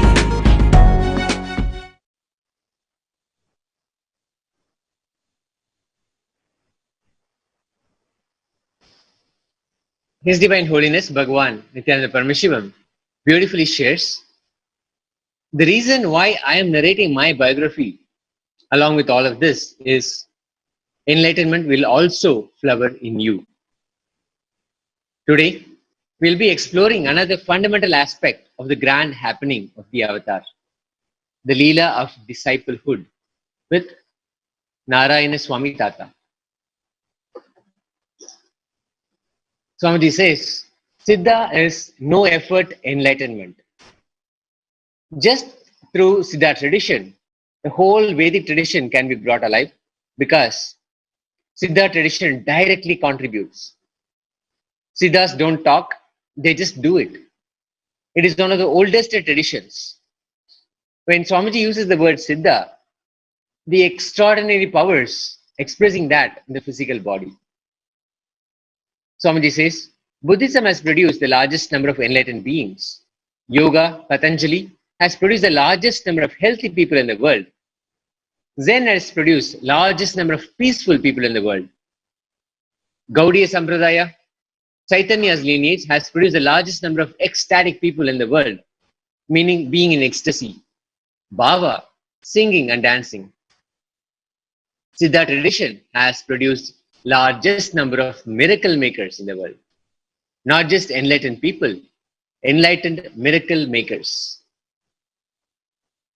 Swamiji has seen at least 100 Siddhas in his life, he says.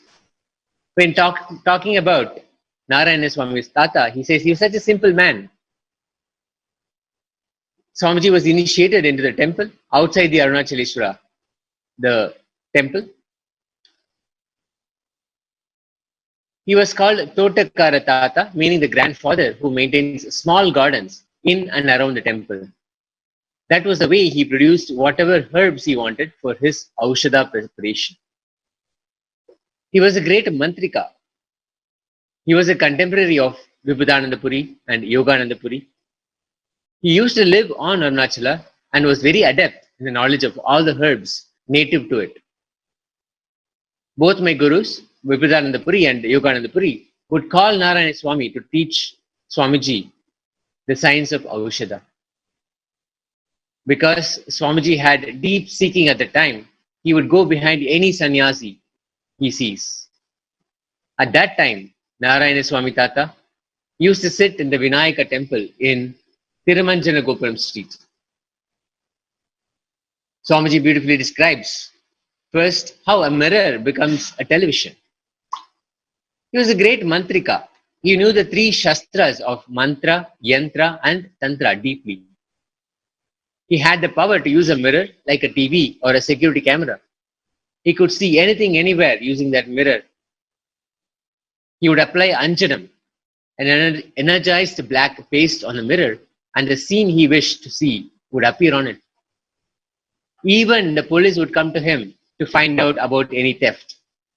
All the officers in the station would come there unfailingly every evening with the case file. They would say, Swami, please see and tell about this case. He would apply the anjanam and see and tell them, hey, he's sitting in the 3rd street in the 4th house, go catch him. or if any cow was missing, that cow could be seen in the mirror. Wherever it was grazing, he would say, go bring it back. He would tell this all very casually, but it was 100% guaranteed. Swamiji had the fortune of living around him for 6 years, and he has not seen a single failure. Swamiji has seen him for approximately 12 years. Narayana Swami Tata wanted to teach Swamiji Mantrikam. He gave Swamiji a yantra and tantra. He also gave Swamiji the Moligai Prana Pradishta mantra. Mantra to infuse life energy into a herb. You have to sit facing east, Swamiji says, and chant the mantra 1000 times. Then Prana Pradishta is done. And even if you cut it from the plant, it will live on and do its work. Stapana Vriddhi will happen. With the mantra and tayat, the amulet that Narayana Swami Tata gave, Swamiji used to materialize and give a lot of people. There used to be a group around him all the time just to see these things happen. Here, in this video, Parthiban, Narayana Swami Tata's grandson, he shares with all of us how his grandfather and Swamiji were so intimate. Let's watch.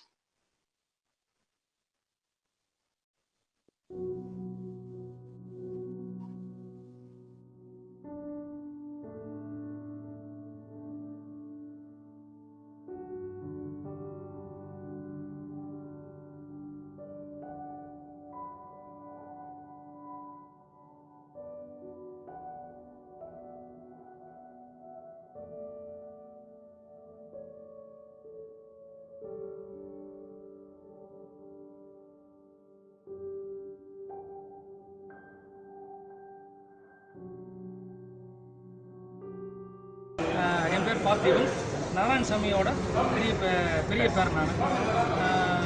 நான் வாவுஸ் நகர் 9வது 1வது வீட்டில் இருந்தோம். நாங்கள் அப்போ இருக்கும்போது சாமி அப்போ வந்திருக்கார், நம்ம வீட்டில் வந்திருக்கார். அதாவது பார்க்கும்போது ரொம்ப சின்ன வயசு, நம்ம வயசு சிகப்பாக நல்லா உயரமாக ஆளாக இருப்பார்.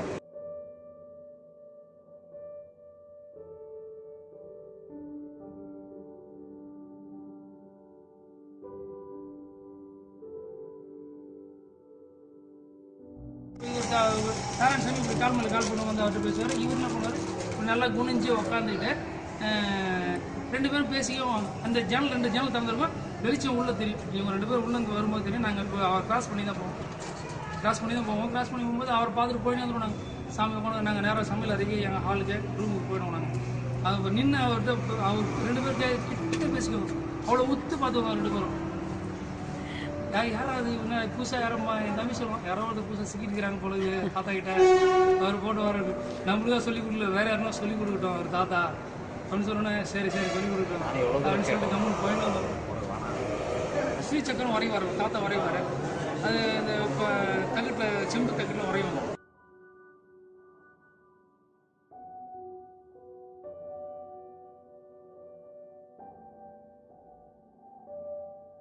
அவர் அந்த மந்திரங்களை எழுதி கொடுக்குறாரு. மந்திரங்களை வந்து எழுதி கொடுப்பார். யாரும் அவ்வளோ சீக்கிரம் மந்திரம் கொடுக்க மாட்டார். மந்திரம் யார் வராங்களோ அவங்களுக்கு நெருக்கமானவங்க மட்டும் அந்த மந்திரத்தை சூழ்ச்சத்தில் சொல்லிக் கொடுப்பார். மற்றபடி யாரும் கொடுக்க மாட்டாங்க. எங்களுக்கு முதல்ல ஹவுஸ் நகர் செட்டில்மெண்ட்டில் இருந்தார் தாத்தா. வந்து செட்டில்மெண்ட்டில் இருக்கும்போது ஒரு 3 மருந்து இல்லை 4 மருந்து தண்ணி கல் வச்சிருக்காரு. அதில் ஒரு கல் வாழ்வெண்ணை அரைப்பார். அந்த வாழ்வெண்ணை அரைக்கிறது தெரியும். வாழம் போட்டு காய வச்சு அந்த மருந்து அரைப்பாங்க. வாழம்னாக்கா ஒரு மலாட்டை மாதிரி இருக்காது, சின்னதாக உருண்டை மலாட்டை மாதிரி இருக்கும். இந்த குடம் போட்டு இந்த மருந்தெல்லாம் என்ன பண்ணுவார், எங்கள் எதிர்க்கே வந்து இந்த எருமை சாணி கொண்டு வந்து போட்டு இந்த வாழத்தை போட்டு வேக வைப்பார். எருமை சாணி தான் கிடைக்கும். அந்த வாழத்தில் அதில் தான் வேக பண்ணுவாங்க. வேறு எந்த சாணியும் அது வேகாது. அந்த மருந்து மட்டும், அந்த வாழை மட்டும் மலாட்டை மாதிரி தான் இருக்குது. அதை போட்டு வேக வைப்பார். அது அது அது வேக வச்சு என்ன பண்ணால் உள்ளே இருக்கிற அந்த நாக்கு மாதிரி இருக்கும், அது எடுத்துட்டு அது வந்து மருந்து அரைச்சிட்டு குழந்தையோட அந்த 2 காலில் 2 மணிக்கட்டில் மட்டும் தடவாங்க. அது தடவுனாக்கா இளம்பிள்ளை வாதம் வராது. அந்த மருந்து தடவுனாவே அது வந்து ஒரு பாலாடா அப்போ அரைச்சி கொடுத்துருவார். விளக்கெண்ணெயிலையும் அந்த வாழத்தையும் வேறு எதுவும் கூட மருந்து போட்டு அரைப்பாங்க. அரைச்சிட்டு அந்த மருந்து அவர் என்ன பண்ணோம், ஆலெக்ஸ் பாட்டில், அப்போ பழைய ஆலெக்ஸ் பாட்டில் கண்ணாடி பாட்டில் கொடுத்து அனுப்புவார். நாங்கள் கொண்டு வந்து வளைக்கிறதுல கொடுத்துருவோம். அங்கே ஏற்கனவே அரைச்சிருந்தாங்க இல்லையா, இந்த பாரம்பரியமாக ஏற்கனவே அரைச்சி மருந்து கொடுத்துருந்தாங்க. இந்த மருந்து கொடுத்துட்டு என்ன பண்ணுவாங்க, அந்த மருந்தை வந்து எங்கள் தாத்தா பாட்டி இருந்தவங்க அவங்க கொடுத்துருந்தாங்க, எங்களுக்கு கொடுப்பாரு. நாங்கள் இதெல்லாம் நாங்கள் ஏன் சாப்பிட்றதுன்னு நாங்கள் சொல்லுவோம். ஆனால் இப்போ தேவைப்படுது எங்களுக்கு, இப்போ கண்டிப்பாக தேவைப்படுது. இந்த இப்போ வலிக்குது ஜுரம் இருக்குதுனாக்கா எங்கள் அப்பா எனக்கு எங்கள் சித்தப்பா எனக்கு கொடுத்து வாங்கி வந்து கொடுக்குறாரு. இந்த இது வந்து அது இங்கிலீஷ் மருந்து தாண்டி இப்போ நாங்கள் சித்தாவுக்கு போக வேண்டிய வழியே வேறு வழியே கிடையாது. சித்தா தான் வாழ்க்கையாகி போச்சு. இப்போ இரும்புறது போகிறது வரதுலாம் வந்து சித்தாவில் ஒரு மருந்து கொடுத்துருக்காங்க, அதுக்கு வந்து எனக்கு சளிகள்லாம் நின்று போச்சு. அது எங்களுக்கு அப்போ புரியுறதில்லை, இப்போ தான் வந்து புரியும். அடடா நம்ம ஏதோ விட்டுருக்குறோம் போலது அவரை அப்படின்னு. இந்த மந்திரத்தை இன்னைக்கு பார்த்து எடுத்து பார்க்கும்போது தான் தாத்தா மிஸ் பண்ணிட்டோமோன்ற வழி இப்போ தெரியுது. நீங்கள் இவர் சொல்லும்போது சொன்னார் வராங்க இன்னைக்கு பார்க்கறதுக்கு போகிறாங்கன்னு. நான் சொன்னேன் நான் மிஸ் பண்ணுறோம். நம்ம இந்த மருந்து வந்து அவருக்கு தனித்தனியாக வச்சுக்குவார். இந்த மருந்து அரைக்கிறது இந்த கல், இந்த மருந்து அரைக்கிறது கல் அரைப்பார். அந்த கல் வந்து தனியாக அவர்கிட்ட தான் வச்சுக்குவார். தண்ணியை எப்போ மருந்து அரைச்சாலும் அந்த அரைச்சிட்டு தொடச்சி எடுத்துட்டு அது வரைக்கும் துணியை தனித்தனியாக போற்றி வச்சுருவாங்க. அந்த கல் ஒன்று வந்து நல்லா க்ரீன் கலர் கல், பச்சை கலரில் இருக்குது அந்த கல். இந்த சாமியில் வரும் பாருங்கள் அந்த கல் இருக்கும். இன்னொன்று வந்து இந்த கிரானைட்டில் இருக்கும் பார்த்தீங்களா, வழ அந்த தன்மை கொண்ட கல். ஒன்று வந்து சின்னதாக இருக்கும், ஒன்று வந்து பெருசு, இவ்வளோ பெருசு. ஒன்று சின்ன மொத்தம் 2 சின்ன கல், ஒன்று வந்து பெரிய கல், நல்லா இவ்வளோ பெரிய சைஸ் இருக்காது. அந்த கல் தான் வந்து அந்த வாழை அரைக்கிறது. அது வந்து அந்த புடி நல்லா இருக்கும். அந்த வாழை வழிக்குன்னு போகிறதால அழுத்தி போட்டு அரைக்கிறதுக்கு அந்த மருந்து கரெக்டாக இருக்கும். ஆனால் யாரையும் என்னை இந்த ஹாஸ்பிட்டலுக்கு கூப்பிட்டு போவாங்க, அந்த ஹாஸ்பிட்டலுக்கு போங்க, இந்த உடம்பு முடியல, உடம்பு சரியில்லை, இதுவரையும் எங்களை சொன்னதே கிடையாது. இங்கே துளவனா மண்டலத்தில் சாப்பிடும்போது வரிசையில் உட்காந்து சாப்பிட்டு இருந்தேன். என்னை சாப்பிட சொல்லியிருந்தார் எங்கள் வாதியார், நீங்கள் வாப்பா அவர் சாமி வந்திருக்காரு சாப்பிட்றாங்க. சாப்பிட உட்காந்தும்போது அவர் நடந்து வந்து நேரம் அவரை பார்த்தோன்னு நான் ஏஞ்சிட்டேன். என்ன தான் எல்லாம் சாப்பிடுங்கிறாங்க, என்னை தானே நானே ஏஞ்சி நின்றுட்டேன். ஏஞ்சி நிற்கும் போது என்ன பண்ணார், அவர் என்கிட்ட வந்து 2 ஷோல்டர் கையை வச்சு அழுத்தி உட்காந்து சாப்பிடும்போது எந்திரிக்க கூடாது சரின்னு சொல்லிட்டு வணக்கம் வச்சுட்டு அப்புறம் உட்காந்து சாப்பிடுங்க.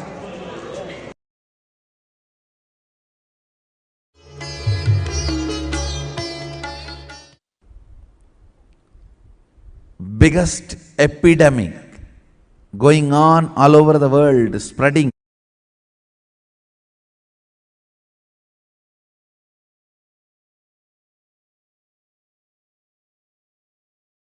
This science that Narayani Swamityata taught Swamiji, imparted Swamiji, is the essence of many more processes to come.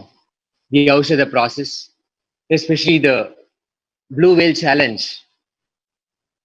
a few years earlier, the world saw the effects of an online game which challenged people to kill themselves. And a lot of young adults lost their lives. As a solution, Swamiji gave the right understanding and also an Aushadha as an antidote for that online game.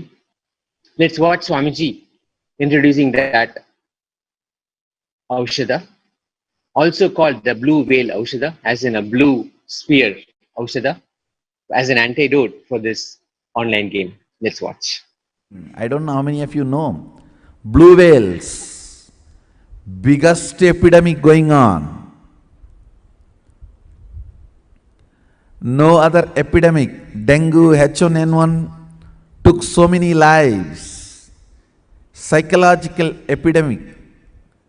Disease is spreading all over the world. Youngsters are committing suicide left and right in that blue whales games. What do you think is the reason? Taking life for granted. First thing I want to tell, ban blue whales. That's the only way you are going to save youngsters for future. Of course, in all our Sangha, in all our organizations, ban blue whales games. It is a games in the internet where adventurous things are supposed to be done by you. Finally, it ends in your suicide. Youngsters, kids are very systematically taught life negative concepts with the game. So one by one, they complete that game and they get the kick. The game kick is exceeding even the respect for life. Then you are taught the suicidal techniques, like jumping from the 70th floor or drinking poison, all kinds of suicidal techniques, and it is spreading like epidemic disease, and no other epidemic disease like H1N1 or dengue or bird flu killed so many people in such short time. And this unusual self-harming horror techniques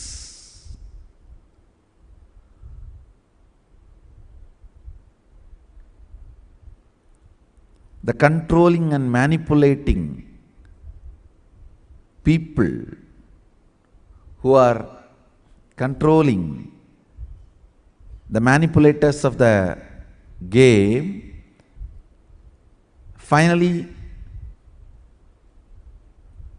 make the players believe the whole life is waste and make them take it for granted, and doing horrible things like a self-harming and suicide as very exciting, and tasks like cutting oneself, taking other risks for contemplating on death, and two scary things. But why do you think all these are spreading? Even if the blue whales is subdued, the game is not going to end. Like this, somebody is going to come up with some other whales. As long as taking life for granted is not addressed, not attended, these kind of games are going to come up. These kind of games are going to be invented and they are going to spread unless we address the root issue. Taking life for granted means making life into death. Without even opening the paycheck, dropping it in the dustbin, thinking that it's a waste old newspaper. Understand, taking life for granted is equivalent to dropping your paycheck in the dustbin, thinking it's a waste old newspaper, or the mail from a person from whom you don't want to see anything or read, or used toilet tissue. If you think your paycheck is used toilet tissue and drop it in the dustbin, that is exactly you are doing when you take life for granted, when you don't involve with it, when you don't live it, when you don't involve with it. I tell you, life in any form is prasad of Sadashiva. Taking it for granted is using your paycheck, actually dropping your paycheck in dustbin, thinking it's a used toilet tissue.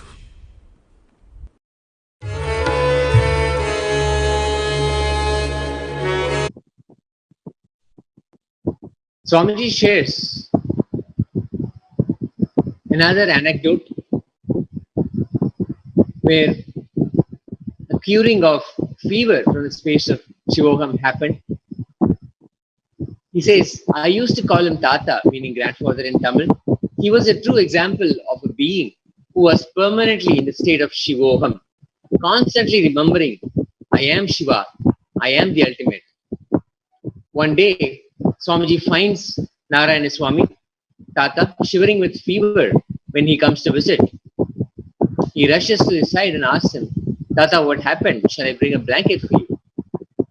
No, Narayana Swami says, I am Shiva. If I am Shiva, this body will heal itself.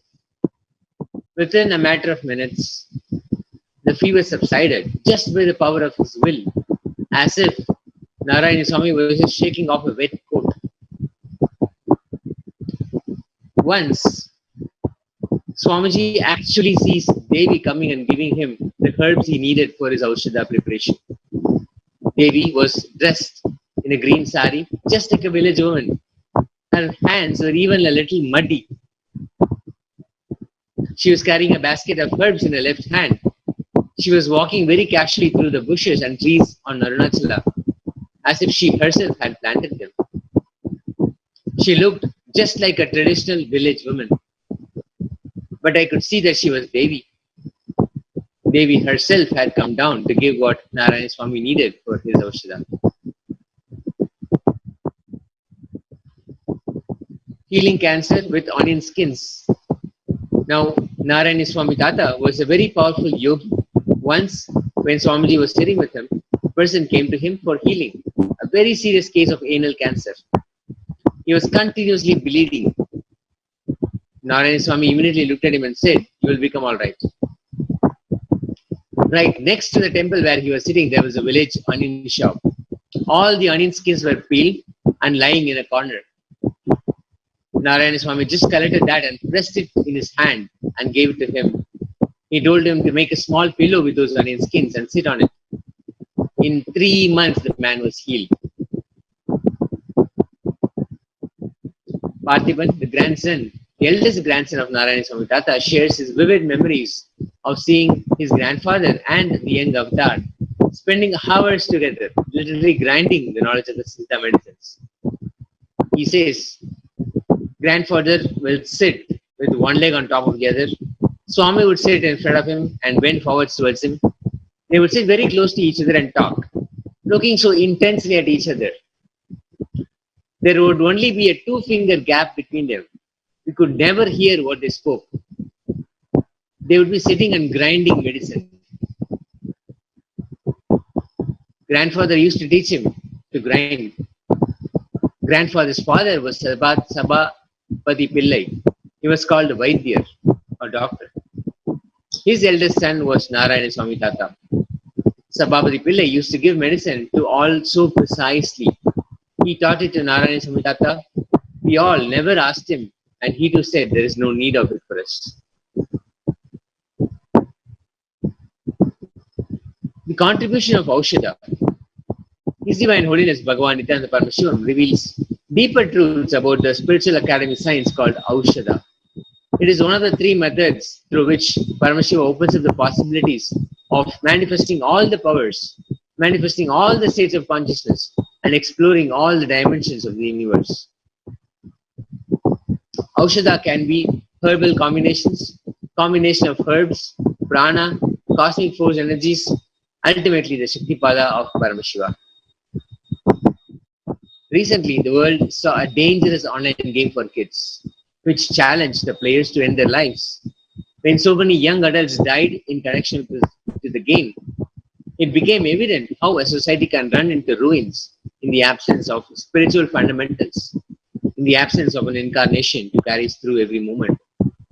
Swamiji shares about the online game and the right antidote for it also by Aushadha. Contrast to that, in this short video, Ma Nithya Yoga Mata Ananda, an initiated Gurukul Balasan, shares the breakthrough she had from the Aushadha process. Let's watch.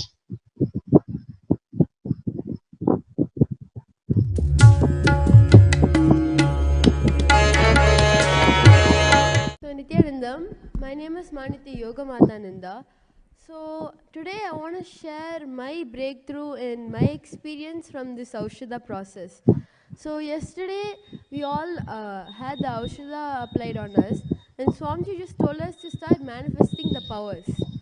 And whatever I was able to just simply manifest, even reading people's minds and many different things, and especially what I really enjoyed was scanning about a person that she'll write about. Like she'll describe a person on a paper, and we'll just be scanning and we'll be telling all about that person. And it was a really big breakthrough for me. For me, I was able to describe his habits and his how he looks and what is color of his hair and many different things I was able to describe about him, and even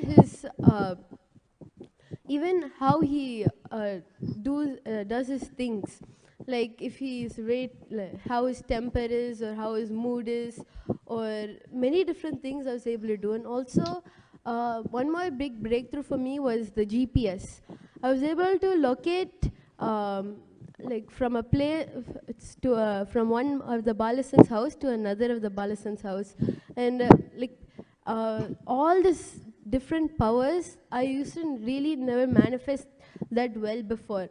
Like maybe out of 10 I used to get maybe 2 right or something like that, but now it's literally I'm getting 10 out of 10 and everything is just so consistent. So just by this Aushadha, this one thing Swamiji is going to give us as experience to all of us, just this one thing was more than enough for all of us to manifest. So this is what I want to share today. Thank you, Nithyananda.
गलद्दानगण्डं मिलद्भृङ्गषण्डं चलच्चारुषुण्डं जगत्प्राणशौण्डं कलद्दन्तकाण्डं विपद्भङ्गचण्डं शिवप्रेमपिण्डं भजे वक्रतुण्डं श्रीनित्यानन्दा नमस्ते श्रीनित्यानन्दा नमस्ते श्रीनित्यानन्दा नमस्ते श्रीनित्यानन्दा नमस्ते अनाद्यन्तमाद्यं परं तत्त्वमर्थं चिदाकारमेकं तुरीयं त्वमेयं हरिब्रह्मभृग्यं परब्रह्मरूपं मनोवाहतीतं महर्षैवमीडे श्रीनित्यानन्दा नमस्ते श्रीनित्यानन्दा नमस्ते श्रीनित्यानन्दा नमस्ते श्रीनित्यानन्दा नमस्ते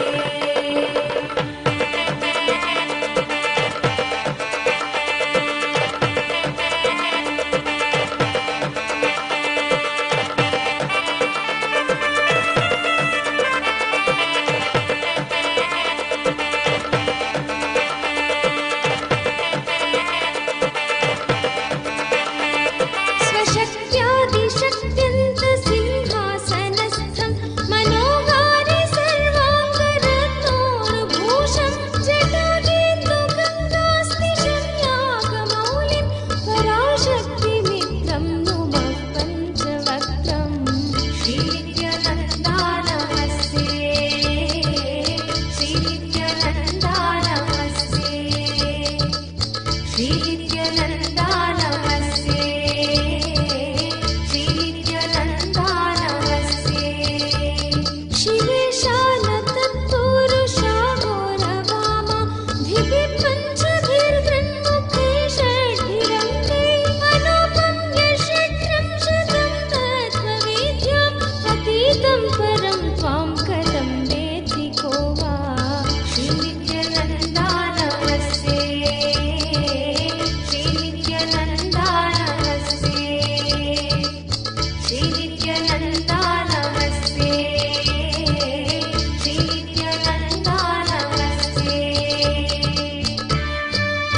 प्रभाषोणमद्धं मरुत्वन्मणिश्रीमहश्याममर्धं गुणस्यूतमेतत्त्वपुश्चैवमन्त स्मरामि स्मरापत्तिसम्पत्तिहेतुम् श्रीनित्यानन्दा नमस्ते श्रीनित्यानन्दा नमस्ते श्रीनित्यानन्दा नमस्ते श्रीनित्यानन्दा नमस्ते स्वसेवा समाया तदेवा सुरेन्द्र नमन्मौलिमन्दारमालाभिभक्तं नमस्यामि शम्भो पदाम्भोरुहं ते भवाम्भोधिपोतं भवानी विभव्यम् श्रीनित्यानन्दा नमस्ते श्रीनित्यानन्दा नमस्ते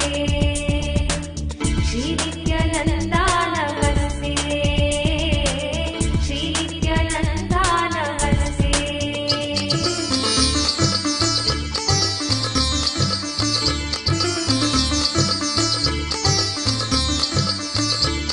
जगन्नाथ मन्नाथ गुरु नित्यनाथ प्रपन्नानुकम्पिन् विपन्नातिहारिन् महत्तममूर्ते समस्तैकबन्धो नमस्ते नमस्ते पुनस्ते नमोऽस्तु श्रीनित्यानन्दा नमस्ते श्रीनित्यानन्दा नमस्ते श्रीनित्यानन्दा नमस्ते श्रीनित्यानन्दा नमस्ते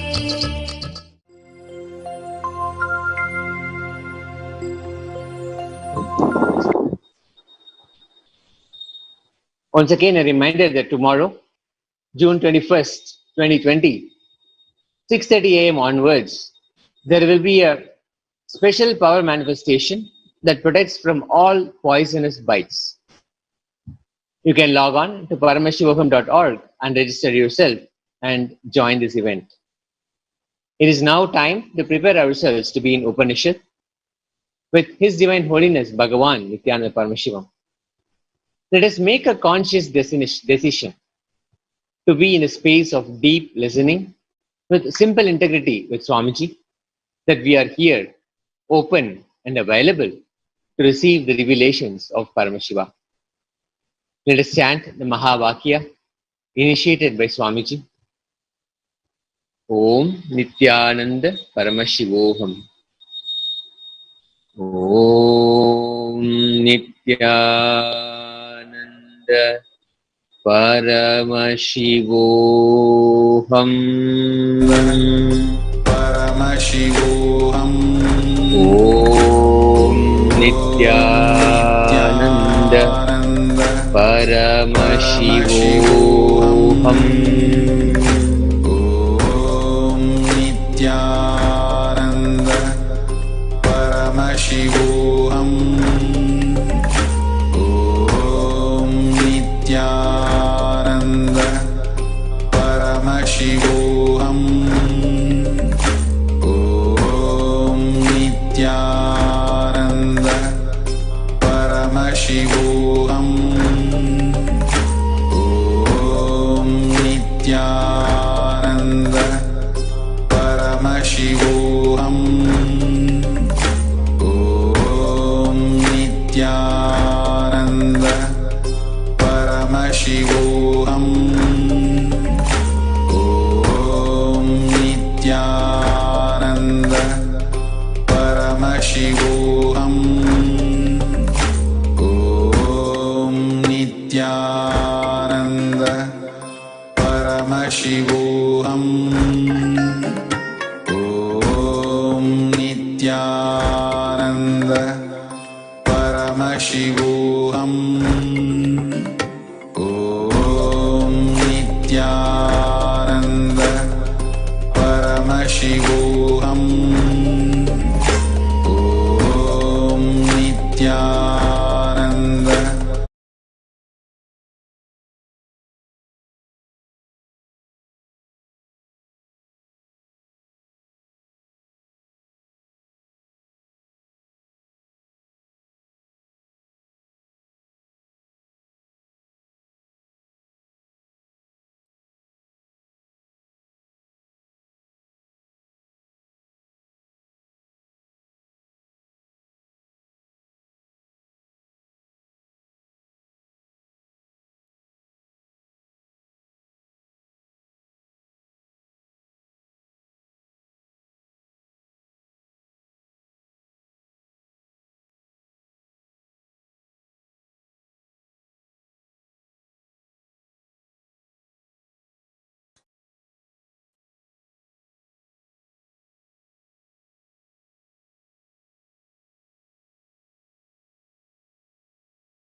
Paramashiva's message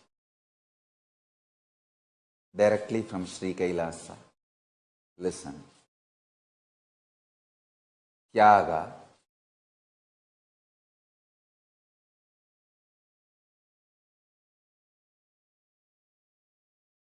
makes the possibility, existence, expression of your life energy intense in your existence's every aspect and dimension. I'll expand. Whether the quantity and quality of the way you are breathing life, inhaling and exhaling, whether the quantity and quality of the stability with which you are able to visualize, think, plan, whether the ability to think in multi-dimensional logic, weighing the pros and cons properly, and planning your life and expanding your purpose in every aspect.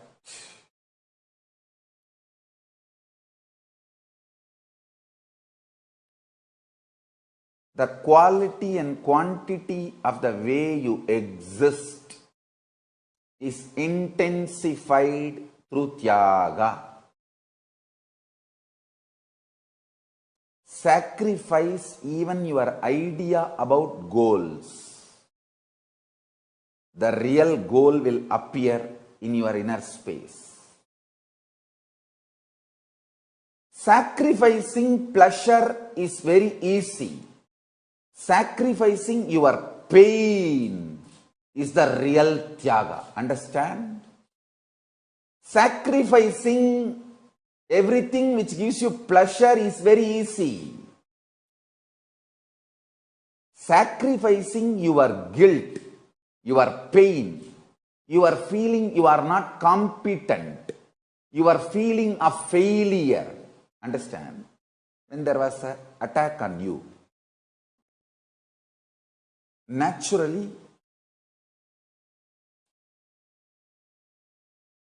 you will have some points where you missed. In war, no one can be perfectly perfect. Arey, Krishna missed many things in the war. Krishna missed Abhimanyu. End of the day, you can justify anything you want, but every loss, whether Abhimanyu or the Panchabandava's sons, all of them were lost because Krishna missed it. He could not protect. Naturally, he is also functioning within certain frame. The power of Arjuna's energy is undeniable, no doubt. But at the same time, he cannot completely make Karna's tapas, Aswathama's tapas, all their weapons, everything into zero. He has to give some balidana. He has to lose some people. He only chose who should be protected completely, who can be no other way left. So understand, even in your life war, you will never be perfect. You can never be perfect. Sacrificing the pains that is created inside you by your feeling that you should have been more intelligent, you missed it. Even that is tyaga. Understand? Listen carefully. Listen intensely. and listen carefully. If you are able to listen to me and hear me clearly, please wave your hands. If you are able to see me, hear me, please wave your hands.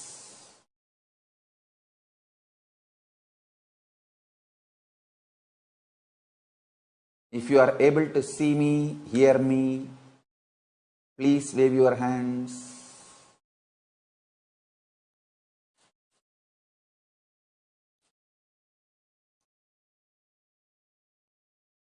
Yes. Listen carefully and intensely. Listen.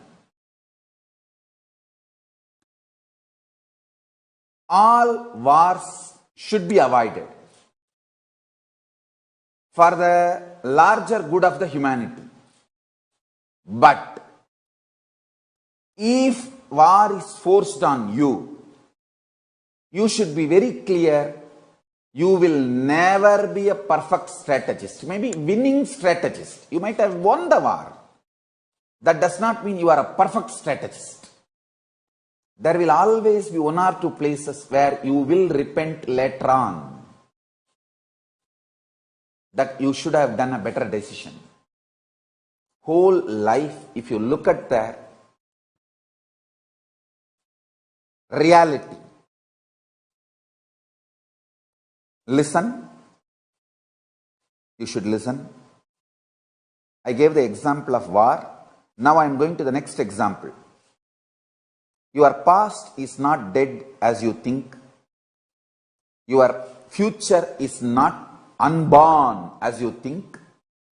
All three, past, present, future, is three cupboards you have.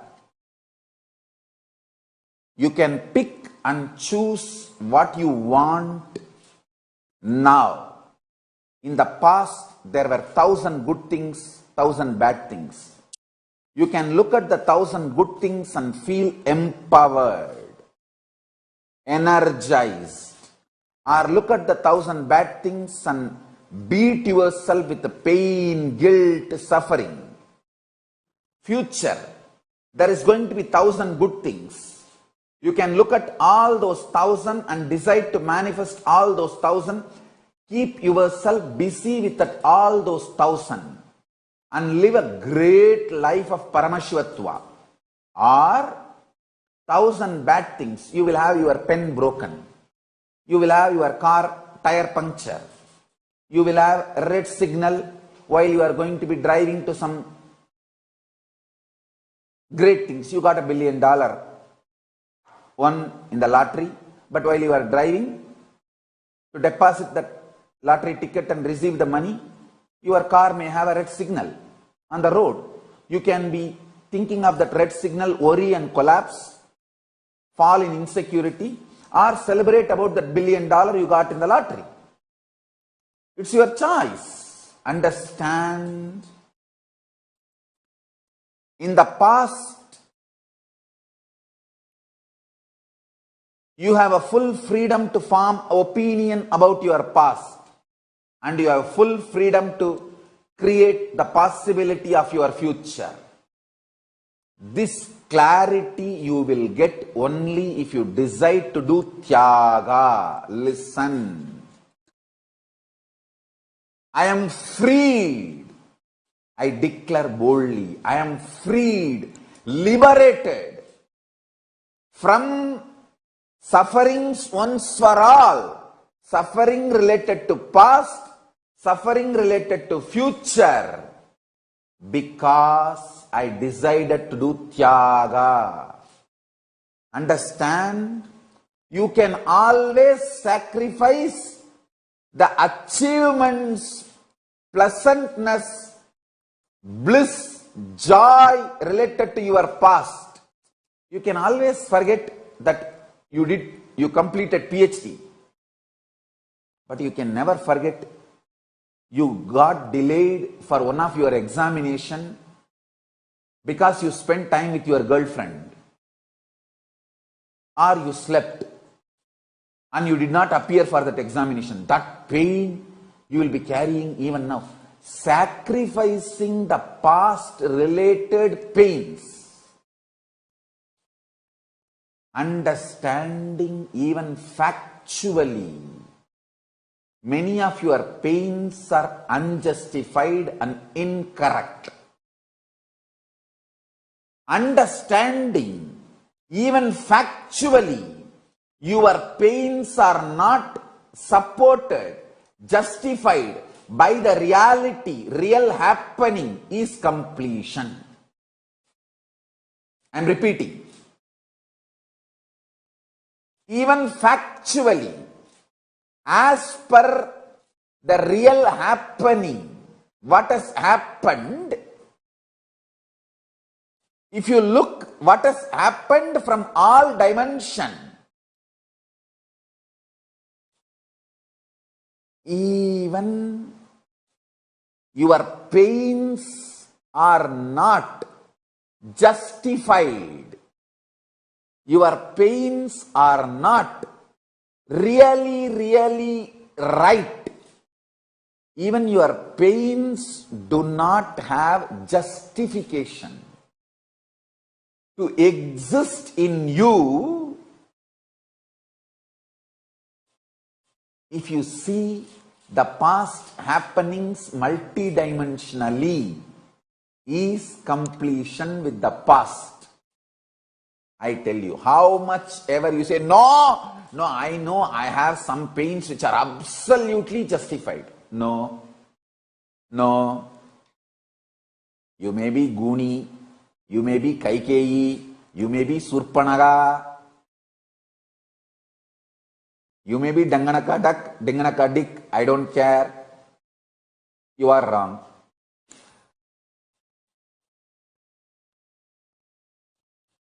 Listen carefully.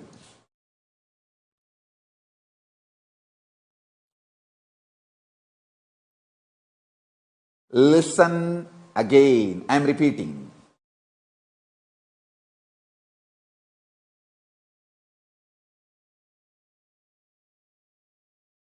Looking at your past with the multidimensional logic and understanding,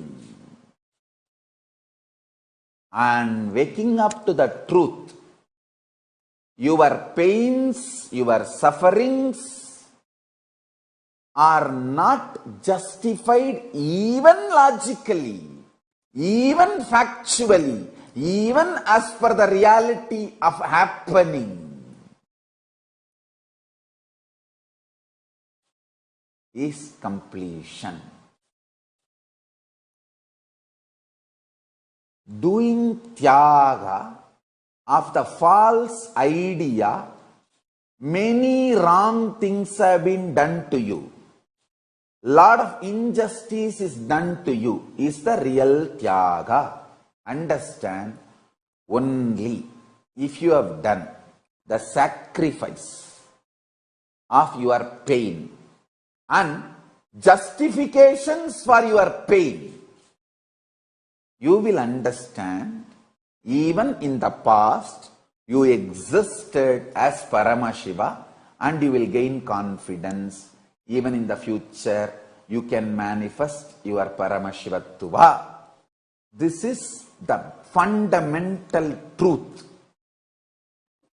And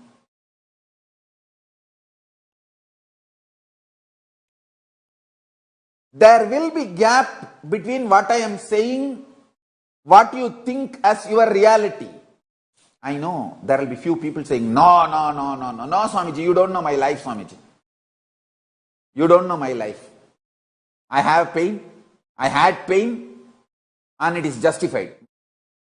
I can sit with each one of you individually and make you understand every incident,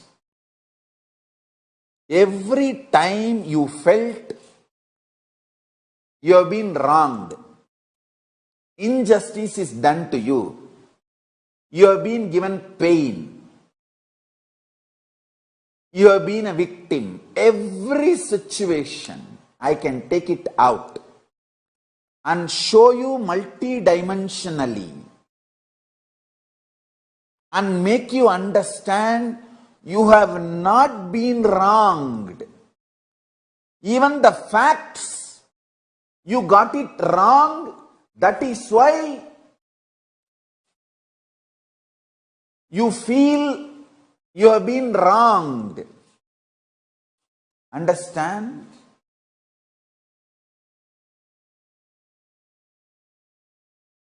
End of the day, whether you believe or not, I am Paramashiva.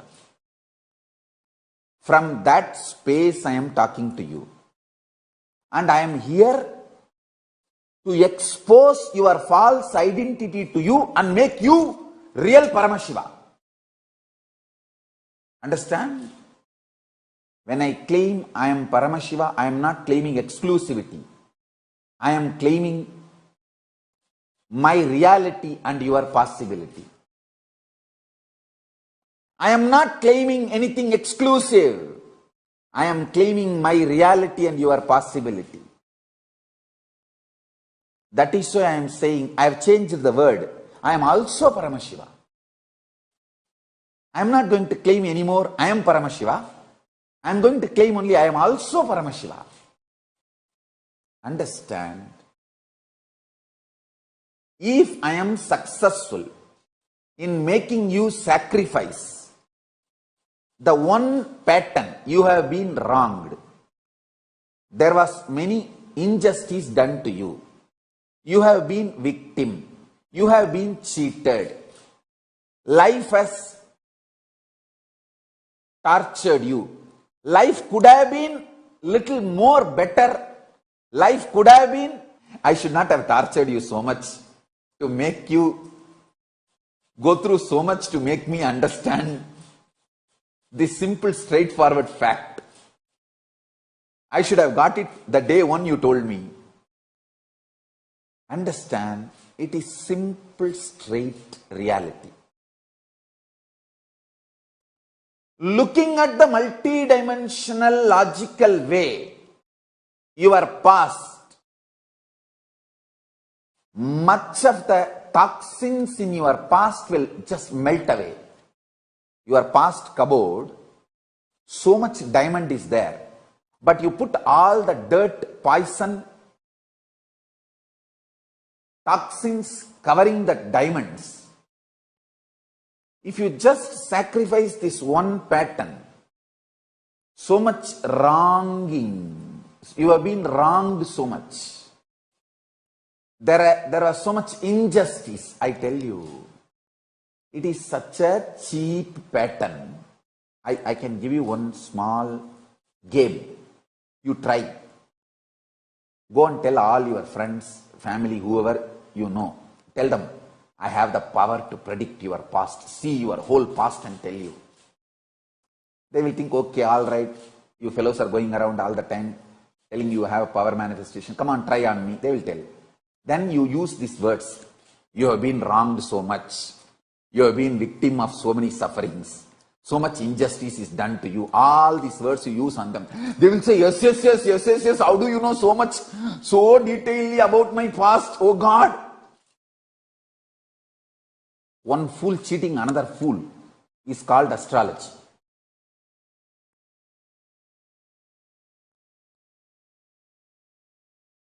Most of the modern day astrology is this only. Unless you really read the original verses, use the astrology for enlightenment. All other astrology is this only.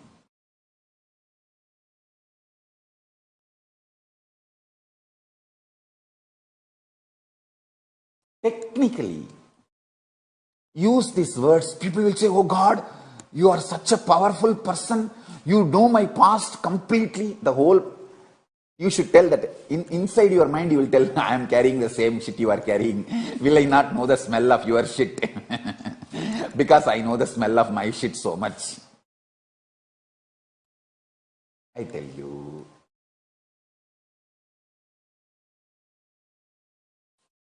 This is the core secret of enlightenment. I tell you. See, the moment you realize This you have been wronged is the delusion with which you reduce your status of existence, the quality of existence. See, your delusion want to prove you are a human being. I want to prove you are Paramashiva. So the weapon I am using is initiation to remove your delusion. The weapon your delusion is using is making you believe that you are a victim. You have been wronged. That is why that same delusion teaches you, hey, don't believe Nithyananda, he is brainwashing you. He is brainwashing you. He is a cult. All the drama delusion tells you. Satans, demons, devils tell you. Understand the real war. As long as you believe you have been wronged in the past, injustice is done in the past, your past was painful, it could have been better, you will believe your future also is insecure. In future also you can be wronged, you can be victim, you will be tortured, you will be suffocated, you will be given suffering, then gone. You are stuck with that idea you are an ordinary human being, prone to all pain, sufferings and torture. Once you are stuck, it is like that rat stuck in the pad. How you get that rat killing pads? Never. My disciples should not get that rat killing pads and make the rats stuck in that. That's the worst form of killing. They will die in hunger. Killing itself is wrong, and killing through the hunger, no. And especially when they come for food, hey, these small animals trusting your house and coming for food. I used to be so happy. My mother will draw that rangoli outside the house with the rice powder.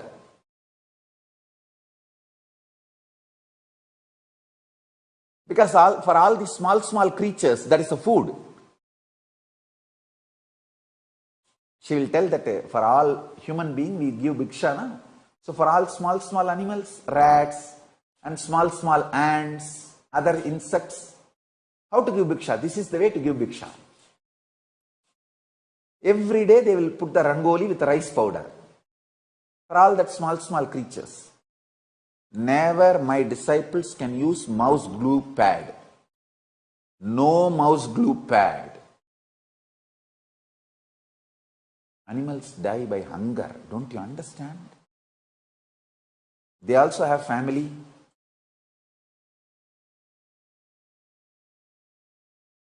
The mother mouse comes in search of food for the child.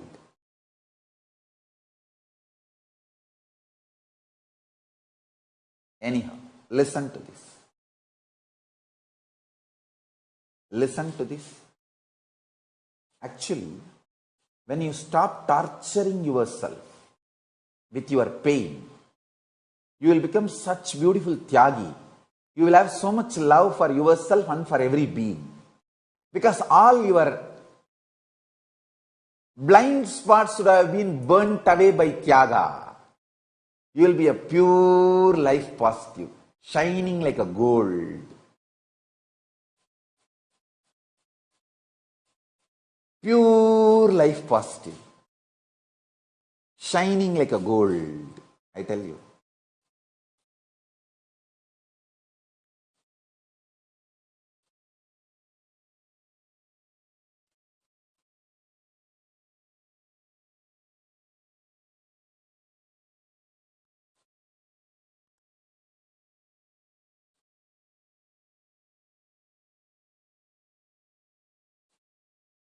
People try to attack me again and again, saying that, oh, if we should not kill animals and eat, why are we killing plants and eating? Are they not life? Be very clear. Anything which can digest, you should not digest that. Plants don't shit, don't bleed. When you eat them, you raise them to a higher form of existence. Anything which bleeds or shits should not be bleeded or eaten, digested by you.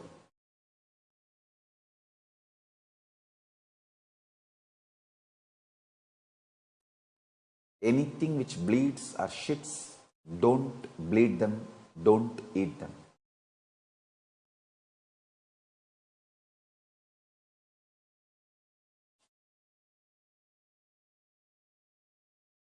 Listen.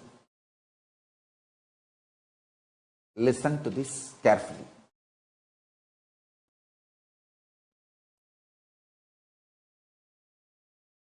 Sacrificing what gives you pleasure, pleasant, happiness is easy.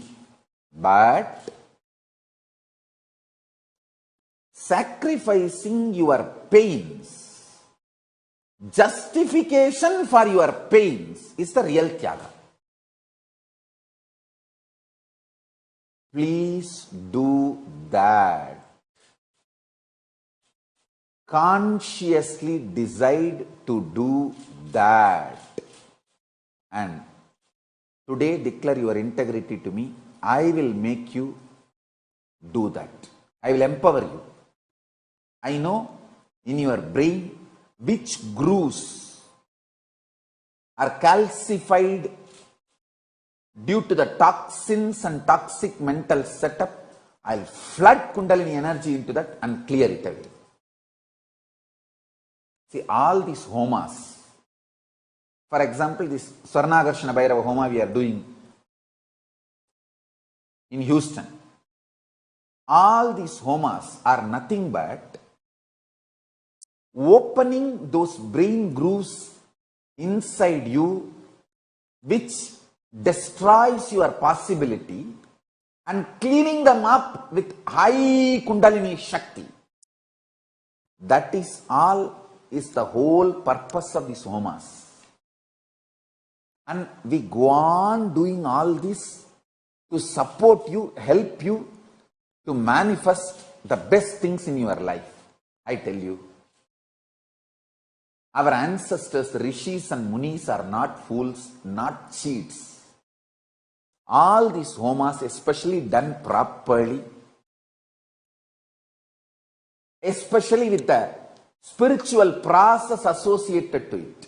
I am going to do the spiritual process for the Swarnagarshana Bhairava Homa myself, physically, directly. Of course, my Divya Sarira will be there, physically there. All over the world, whoever wants, you can participate through two-way, or whoever moves to Houston temple, you can participate physically. It's up to you. Now listen carefully. You should all know this truth very intensely. If you understand, in the past,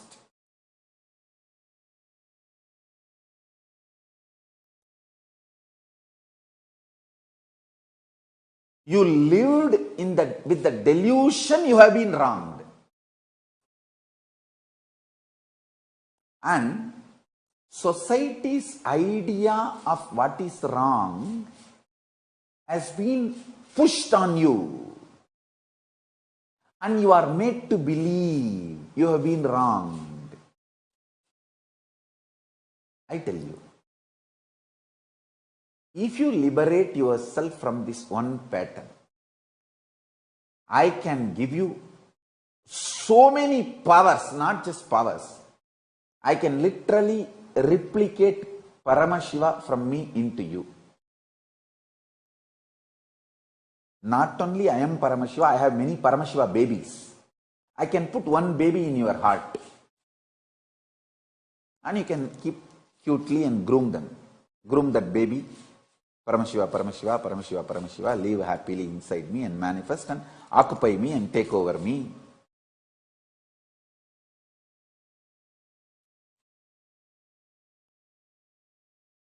That is what is manifesting Paramashiva.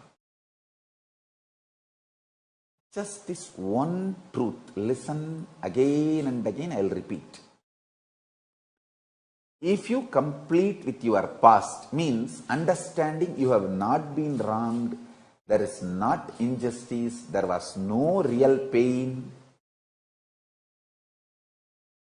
you will gain so much of confidence, your inner space back to you. So much of your inner space has been stolen by the idea you have been wronged. And when I try to convince you, you have not been wronged, you try to tell me, no, no, no, I am wrong.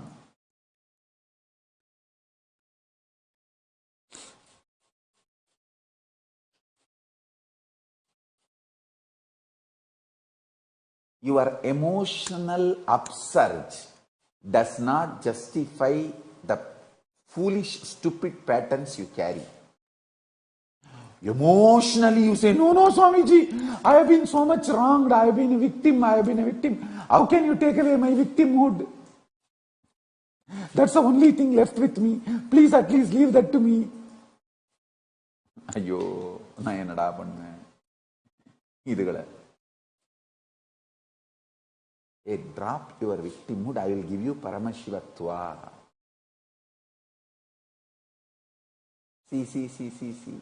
I have Paramashivatva. You drop that victimhood, I will give you Paramashivatva. Listen, why I am so loving towards Balasans? I am literally attached to my kids. Why you know? Because they will understand their past is not loaded.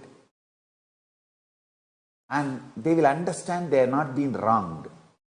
It is easy for making them understand they have not been wronged and give Paramashivatva to them. Before you brainwash them, I can heartwash them.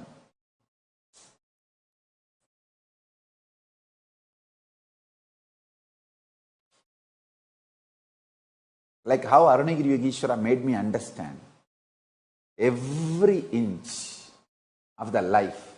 Understand? I am really not interested in brainwashing you. Who is interested in your brain? Shit. I am neither interested in brainwashing you, nor interested in the shit you carry in your brain. No. I am only interested in making you Paramashiva. Making you enlightened.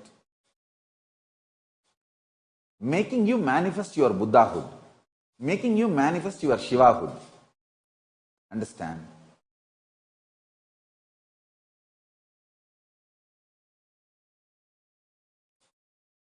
Listen intensely.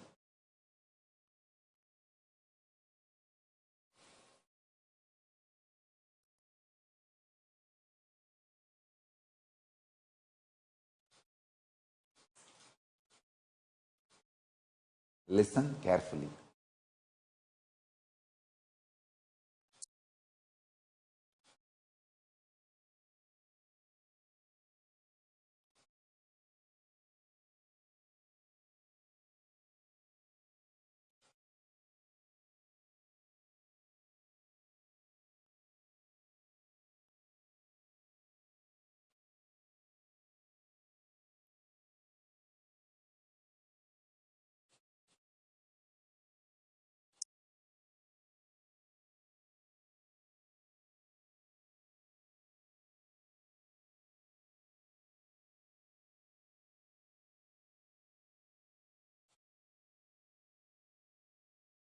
Every time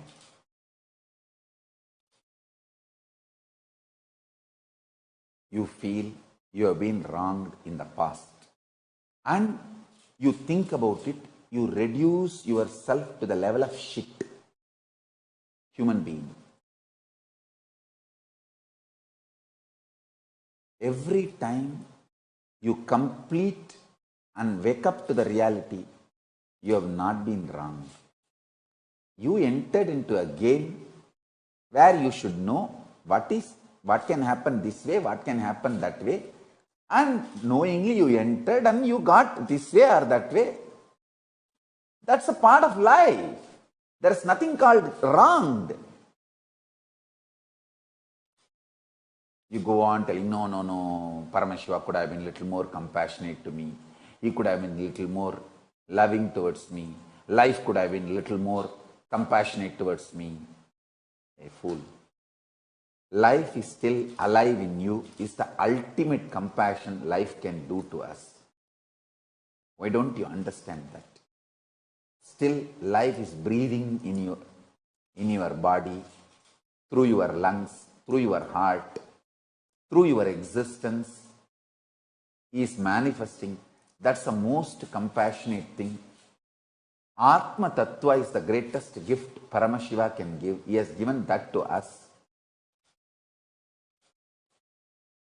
But we stupid, shitty human beings, even Paramashiva gives $1 billion, he will tell, oh, 2 dimes I lost yesterday while I went for walking.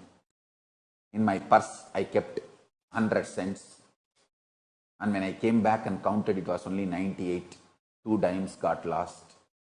I don't know where. My purse could have been safe. Paramashiva could have protected. And Kalabhairava could have come and picked up the 2 diamonds where I dropped and gave it to me. 2 dimes. Dimes means that 1 cent coin I am telling. 2 1-cent coin I lost. That's exact shit. 2 pennies I lost. I think dimes is 10 cent. So I'll say that 2 pennies I lost.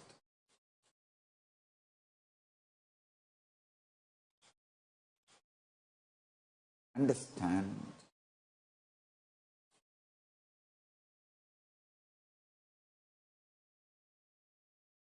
Valuing your existence with the vision is enlightenment. Valuing your existence with pain is incompletion. Understanding your pains are all false news, fake news,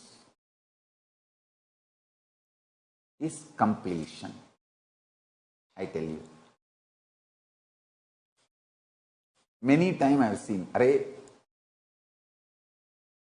how media creates fake news on me, which happened yesterday. Today they are absolutely reporting falsely, and which never happened, they are creating falsely. I used to wonder, when I am alive, to give you the facts and figures and truth, if so much fake news can be created, then what about history? Whole history is a shit. Fake history. I am telling you. The author, his integrity should be the scale to decide the authenticity of the history written. I know absolutely the integrity of Vyasa. That is why I trust Puranas and I will not trust any other historians. News is fake, which happened yesterday, not even yesterday, 10 minutes before. What is happening? They put breaking news. I should say breaking fake news.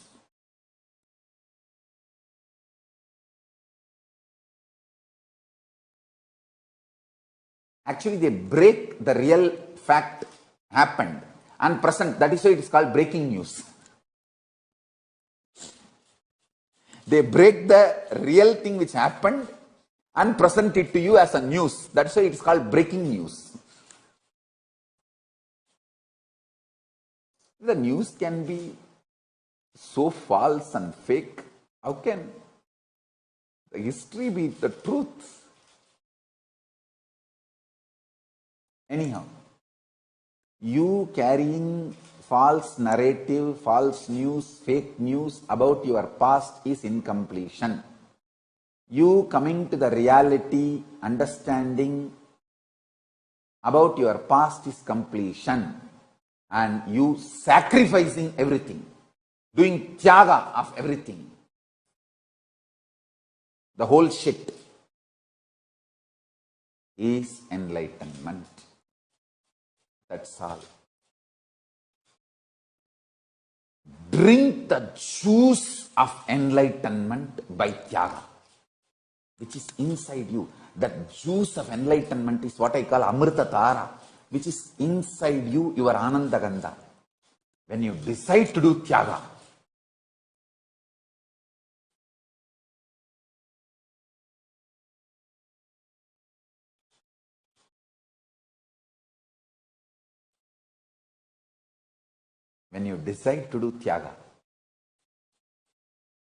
new life can be built for you. New possibility can be built for you.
Power of tyaga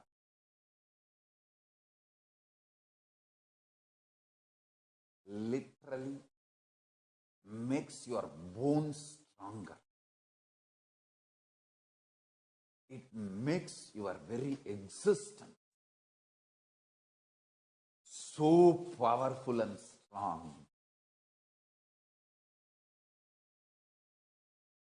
Actually, when I remember and meditate on tyaga, I feel like I can break bricks.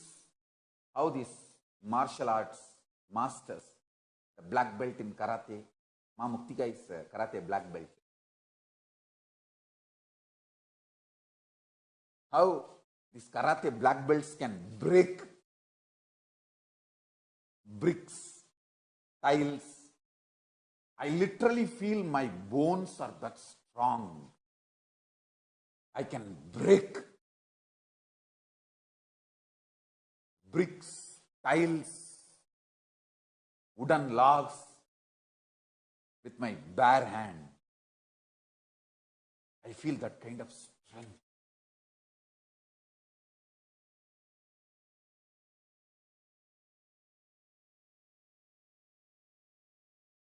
Maybe I can demonstrate some of the powers of tyaga, superpower.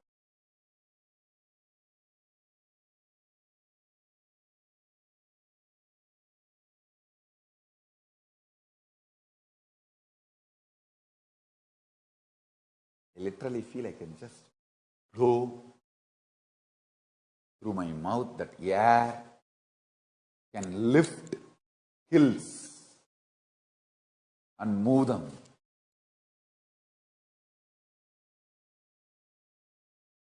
Understand?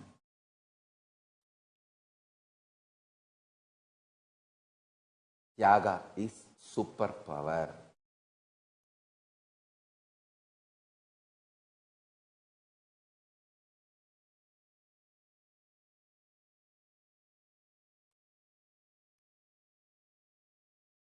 I'll awaken the tyaga superpower in you all, especially all my disciples who declare their integrity to me. Ask the avatar questions. Vinayaka Shrikanta is asking, Swamiji, sometimes during your initiation, I fall into a kind of a conscious sleep. I mean, I am in that wake sleep state. When I wake up, I know for sure that you have implanted in me whatever needs to be implanted. What does this happen during some powerful initiation? Why does this happen during powerful initiations? Can you please clarify, understand? I literally raise you to Turiya and Turiyatita, the higher states of existence. Because you don't know the name, you have not experienced it, you call it as a conscious sleep. I should say it is super conscious sleep. It is not even sleep, it is super consciousness, raising you to Turiya and Turiyatita. And I tell you, that will be literally like a fresh air to your consciousness. How?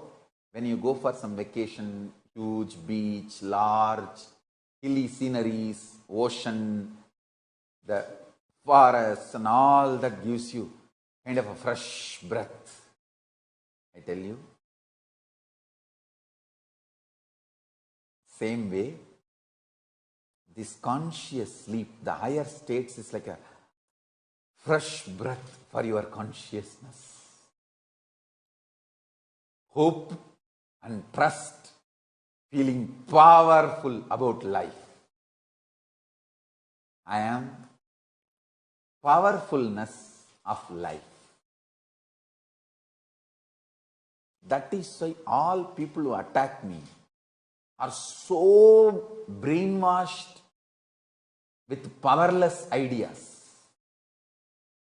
They literally make you powerless to keep you away from me. I constantly make you powerful to keep you connected to Paramashiva. They do their demonic work, I do my God's work. That's all. None of the people who attack me, who abuse me, can give you powerfulness or Turiya, higher realizations experience to you. I challenge. They can only destroy your feeling connection with me and take you away from me and destroy you once for all. But they cannot give you enlightenment. They cannot show you powerfulness. They cannot give you higher life. See literally with your open eyes the destruction they are causing you and for humanity. That's all I can say. Next question. Swamiji, how can I describe living Paramashivoham process to someone who is new to you? Listen. This is the description. Human beings have highest potential to become enlightened, literally to live as God, Paramashiva on planet Earth. You have a full power to create, maintain, rejuvenate and awaken, liberate yourself in your life and others. Swamiji teaches you that science. He makes you experience that science. He gives you that as a boon, that power as a boon to you through this living Paramashivoham process. This is the introduction you can give for anyone to invite them for living Paramashivoham process. Next question. Swamiji, is Tyaga result of integrity to one's own goal? I should say, Tyaga is the result of integrity to one's own soul, not even goal. To one's own soul, not even goal. Tyaga is the result of integrity to one's own soul. Atma Tattva. not even goal. Lakshya. Goal means lakshya. Soul means Atma Tattva. Tyaga is the result of integrity to one's own soul, Atma Tattva, not even to goal, Lakshya. Of course, it will be integrity to Lakshya also, but it is more integrity to Atma Tattva, soul. Now, next, Jarvis Thomas is asking, how can we hear you when speaking to you on our own? How do we know? In power manifestation, we say Swamiji will show. But how do I know I am speaking to you? Understand, Atma Linga is the method. If you have Atma Linga, you cannot download any other software other than talking to Swamiji, Enlighten app. Understand, if you don't want any virus to intervene, Atma Linga is the hardware. In my Atma Linga, nobody else can download their software. No virus can be downloaded. Nobody else's software can be downloaded. It's a pure Paramashiva's channel. Have Atma Linga on your body and start talking to me. You will talk only to me. I will talk to you directly. Nobody else can intervene. No other crass voice, no other virus, no other crass talk. To avoid all crass talk, virus, implant, or any other interferences, have Atmalinga on you, with you forever. Jarvis Thomas, Atmalinga protects you from all negative influence and virus. Next question. Chidambarananda is asking, what is simple way to cause feeling connection of billions of beings with you, beloved Swamiji? Understand, Chidambarananda, you are highly connected to me. Just radiate that through power manifestation. I am responsible. I give you the boon from today. Start doing body scanning, healing, third eye power manifestations. Reach out to as many people as possible. Start your own YouTube channel. Start teaching people all the powerful cognitions I am giving. Start doing power manifestation. That way you will reach billions and make them feel connected to me. Next question. Swamiji, when will humanity be graced to have your physical darshan again? What do we have to do? First thing, the attack on me is multi-layer.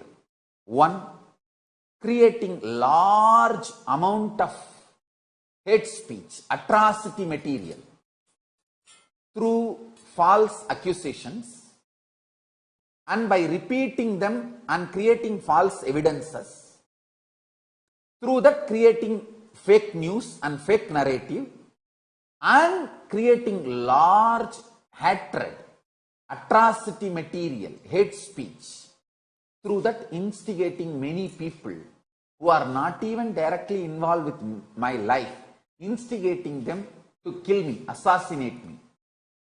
Directly this gang, international mafia trying to assassinate me is one, and instigating other gangs through hate speech that I should be eliminated.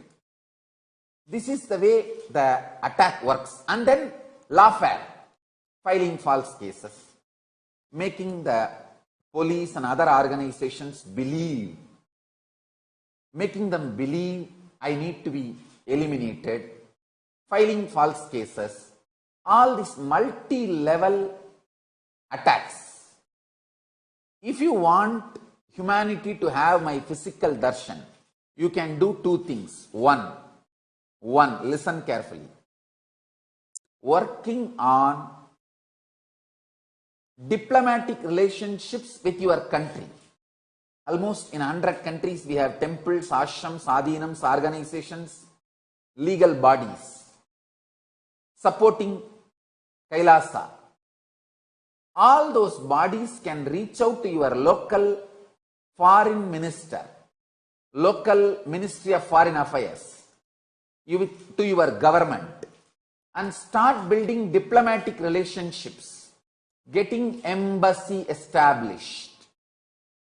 And now, fortunately, already in many countries, the embassies are established, and in many countries it is getting established.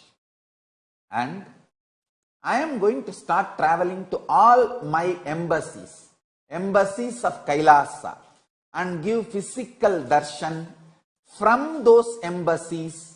Whoever comes to that embassy can have my physical darshan, initiation, and participate in the process I am conducting. Listen, when it is our own embassy of Kailasa,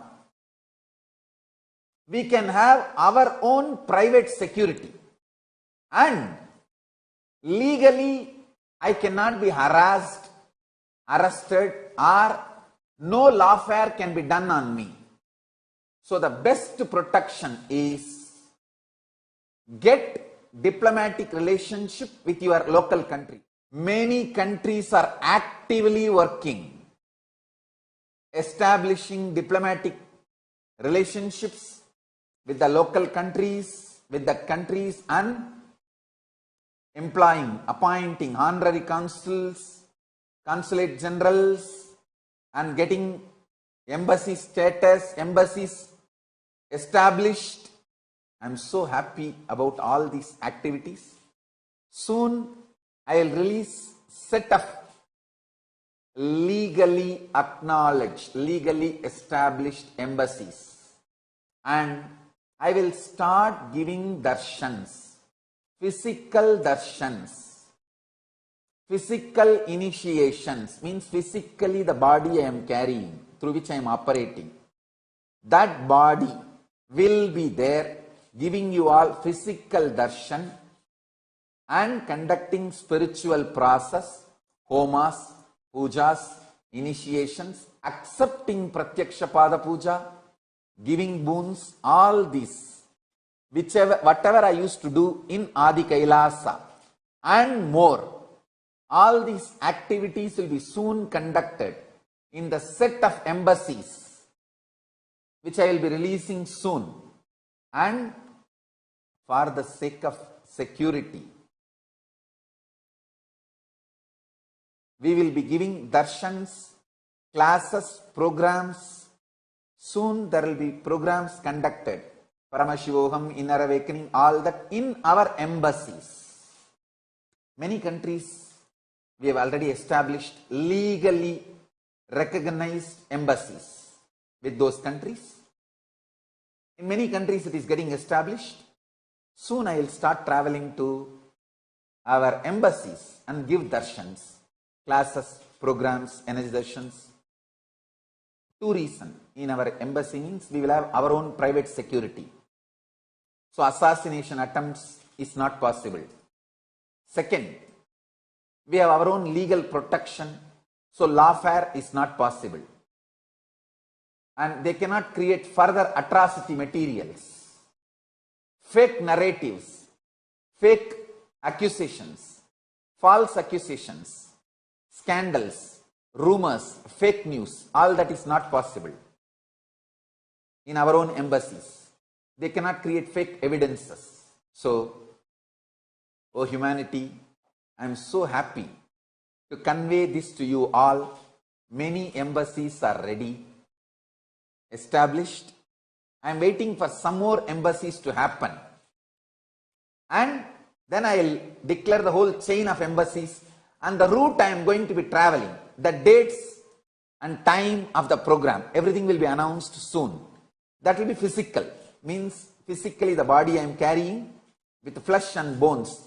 This body will be present and physically giving you darshan, hug, initiation, energy darshan, receiving pada pujas and other sevas, conducting pujas and homas, and all the physical darshans and activities and programs and initiations. So all you can do is two things. One, reach out to your government, start building diplomatic relationships and establish embassies. You can send an email if you are interested in doing these activities. You can send an email, and Ma Prematma is the Minister of Foreign Affairs for Kailasa. Sri Kailasa's Minister of Foreign Affairs is Ma Nithya Prematmananda Swami. She will reach out to you. Please send an email to registrar@kailasa.org.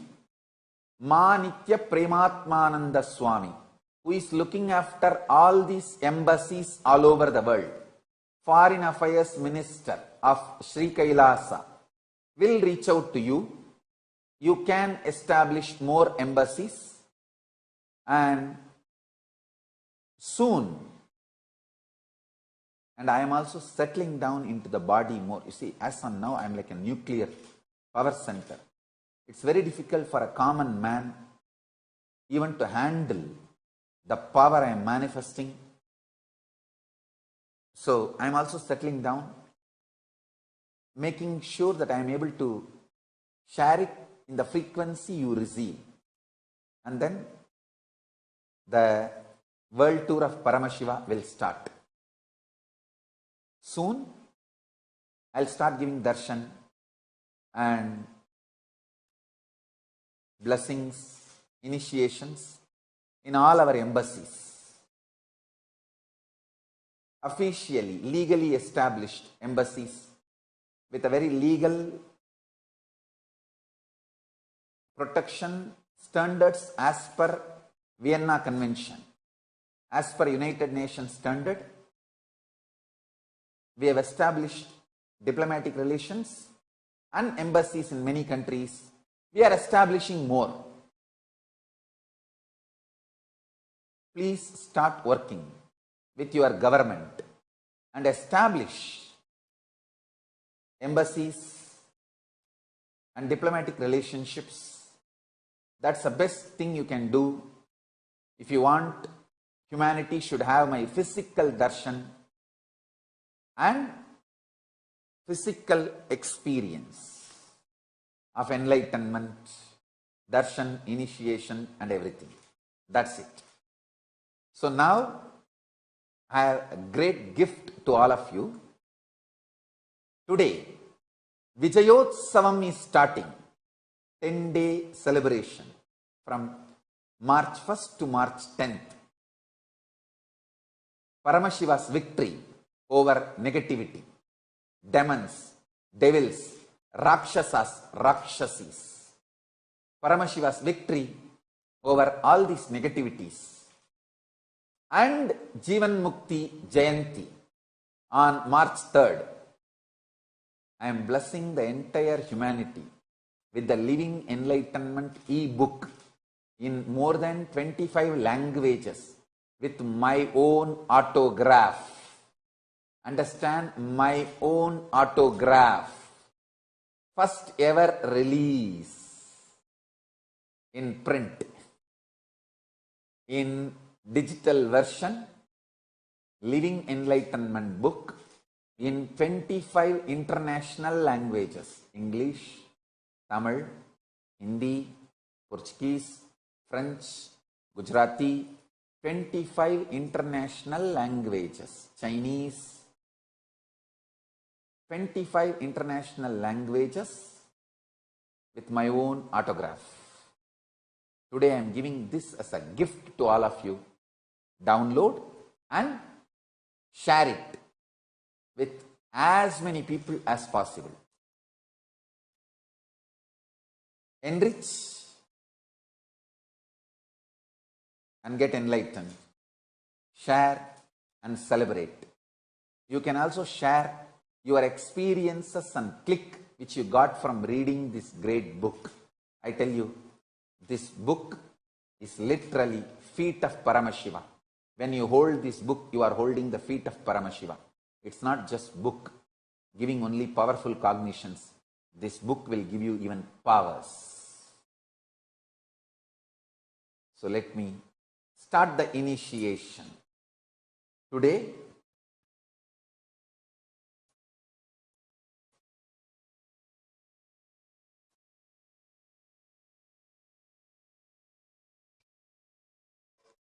I have multiple branches, centers joining initiation process with a large number of people getting initiated. So first, Mantra Diksha, Gayatri initiation. Today we are having multiple initiations. Gayatri Diksha, Siva Moola Mantra Diksha, Siva Diksha, Samaya Diksha, and Visesha Diksha. Second level Siva Diksha and Mahavagya Upadesham. We have all Mantra Diksha, Siva Diksha, Visesha Diksha, Mahavagya Upadesham, all four. So please pick up the Siva Diksha.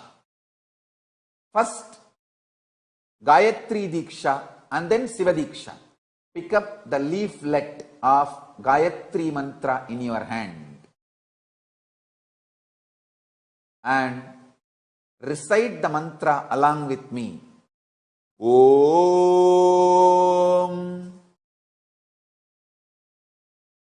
Bhur-Bhuvah-Swaha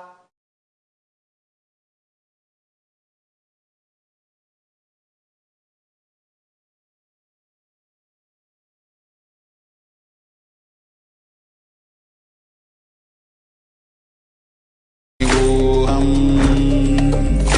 Om Nithyananda Paramashivoham. Om Nithyananda Paramashivoham. Om Nithyananda Paramashivoham. Nithyananda Paramashivoham. Om Nithyananda Paramashivoham. Om Nithyananda Paramashivoham. Om Nithyananda. Whatever you think as your strength, like how much cash you have, how much gold you have, how much money you have in the bank, what all properties you have, your secret passwords, passcodes, your strength secrets, you will tell only to your son or your daughter to whom you are going to give your inheritance. Same way, most important powerful secrets Paramashiva has given to his son Muruga, Subramanya, in Agama called Sarvajnanottaragama. All the powerful secrets the father will tell only to his son. It is too secret. I am going to open that Agama and give all the essence of all those secrets. Secrets of Charyapada lifestyle, secrets of Kriyapada, secrets of Yogapada and secrets of Jnanapada. I am not only going to teach you, I am going to give you exactly what Paramashiva gave it to Subramanya.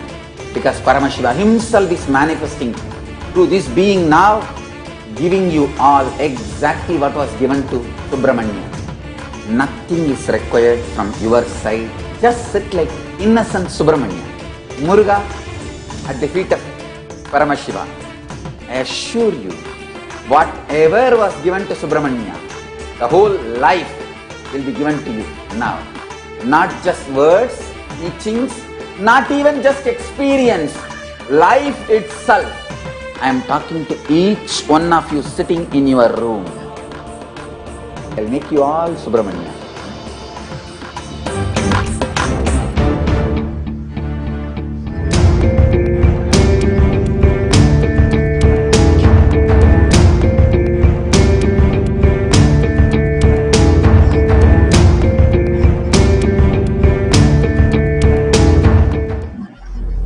deep gratitude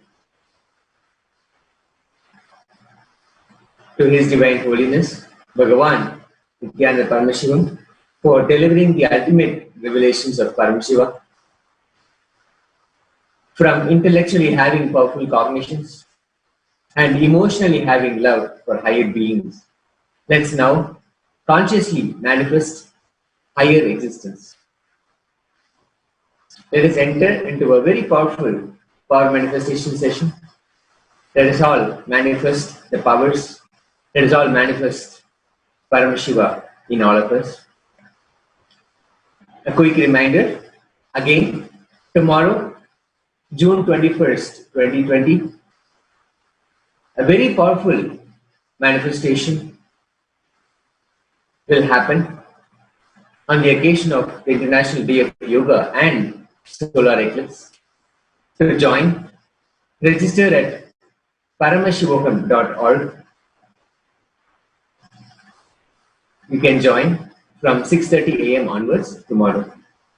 Now, let us enter into a very powerful power manifestation session. Let us all manifest the powers of Paramashiva. Let us all manifest Paramashiva in all of us.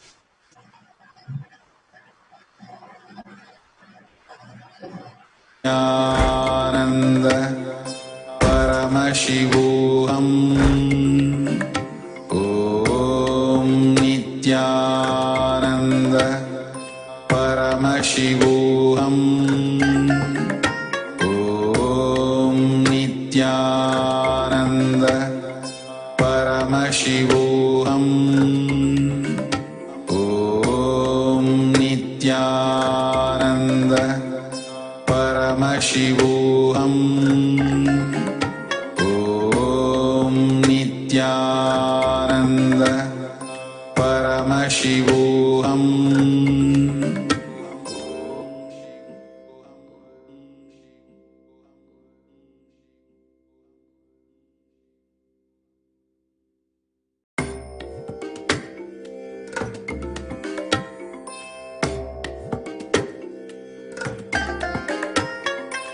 I bless you all. Let you all open all your three eyes and manifest the powers of Mahasadashiva. Om Nithyananda Paramashivoham. Om Nithyananda Paramashivoham. Om Nithyananda Paramashivoham. Om Nithyananda Paramashivoham. Om Nithyananda Paramashivoham.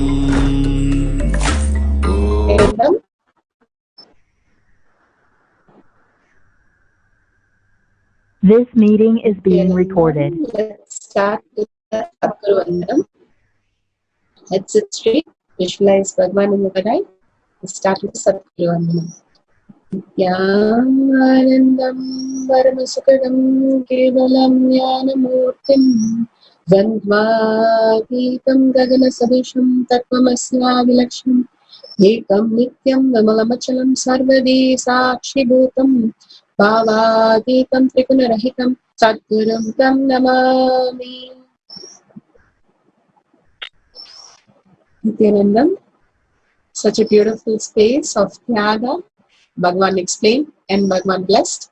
With that space, let's start the power manifestation today.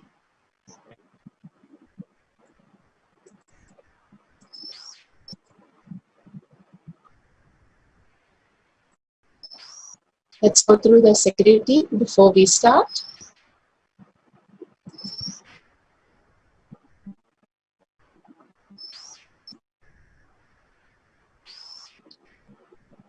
First, power manifestation.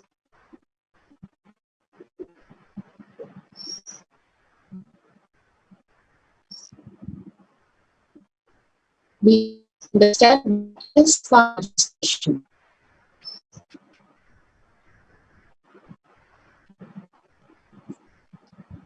Our manifestation is a science, which is a cognitive shift that can be infused powerfulness into any action or state that we are in. It raises the frequency of our body and mind to ultimate powerfulness, Turiya Theta. Bhagavan beautifully says we have three states: sleep, deep sleep, waking state, and dream state. There is much beyond that where consciousness plays the beautiful role as Turiya state, the heightened intelligence, and Turiya Theta as consciousness itself manifesting as reality. We experience this higher state is power manifestation. Paramashiva. Who's Paramashiva? Paramashiva is Jo Moha, beyond the form and formless, whom he performs the Panchakritya of Shrishti, creation, Shisti, so maintenance, Samhara, regeneration, Trabhava, pulling out of delusion, Anugraha, liberation. Each of these 5 phases, Satyojata, manifestation is manifested, manifestation is sustained, manifestation is regenerated, manifestation is pulled out, and regeneration is liberated. Tatpurusha, delusion is manifested, delusion is sustained, delusion is regenerated, delusion is pulled out of delusion, and delusion is liberated. The Ishana phase, Anugraha, is manifested, the liberation is manifested, liberation is sustained, liberation is regenerated, liberation is pulled out of delusion, and liberation is liberated. Paramashiva, who has come down as Swamiji, understanding Swamiji more in depth will make us have the beautiful feeling connection. His Divine Holiness Bhagavan Nithyananda Paramashivam is a reviver of Kailasha, the ancient enlightened civilization, the great cosmic borderless Hindu nation. His Divine Holiness Bhagavan Nithyananda Paramashivam is an avatar from and is an supreme pontiff of Hinduism. His Divine Holiness Bhagavan Nithyananda Paramashivam has made science of our manifestation yoga temple-based university for humanity. Sovereign order of Kailasha, led by His Divine Holiness Bhagavan Nithyananda Paramashivam and his Nithyananda order of monks, nuns, Hindu diasporas are working for global peace to give superconscious breakthrough to humanity. Nithyananda Hindu University, world's largest with extended campus in 150 countries, is collecting, organizing, preserving, time capsuling, decoding, spreading, and reviving 20 million source book of Hinduism and 64 sacred arts, science like Ayurveda, music, dance, sculpting, astrology, Vastu, and many more. His Divine Holiness Bhagavan Nithyananda Paramashivam is 293rd of Saguruvaha Sannidhanam of Shamalapita Sarvanyapita, ancient apex body of Hinduism and present emperor of Suryavamsa Suryangi Samrajya. His Divine Holiness Bhagavan Nithyananda Paramashivam has survived the worst prosecution of multi-level assassination attempt on person and character by anti-Hindu element. Paramashiva, who has come down as our guru, has given the world the science of power manifestation, which is authentic, time-tested, scientific, and foolproof. The Shastra Brahmanas are the Veda Agamas, the eternal, unchangeable truth revealed in Hindu source scriptures. Apta Brahmanas, the Aptas are the Rishis, Munis, Ganas, Nayanamars, Alvars, Siddhas, who are the authority of Hinduism and who are the scientists who have time-tested and verified the science of power manifestation. Atma Brahmanas are the avatars who land on the planet Earth to give a superconscious breakthrough for humanity. His Divine Holiness Bhagavan Nithyananda Paramashivam, this millennium avatar, personal experience of power manifestation. Shakshi Brahmana, experience of millions of disciples, devotees, followers initiated by Bhagavan into the science of power manifestation. Let's see the Shastra Pramana that Bhagavan has given us today. The Shastra Pramana for Ashtama Siddhi. This is taken from Shiva Samhita 5.78, 7678.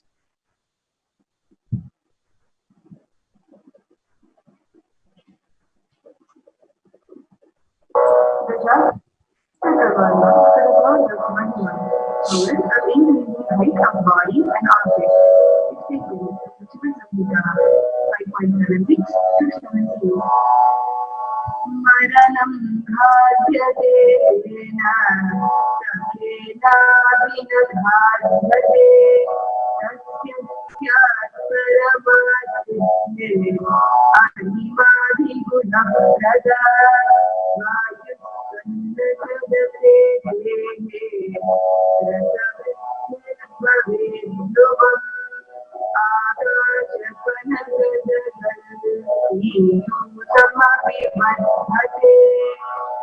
Maranam bhadyate na sakhena vinadhadyate tasya paramadhye animadi gunaprada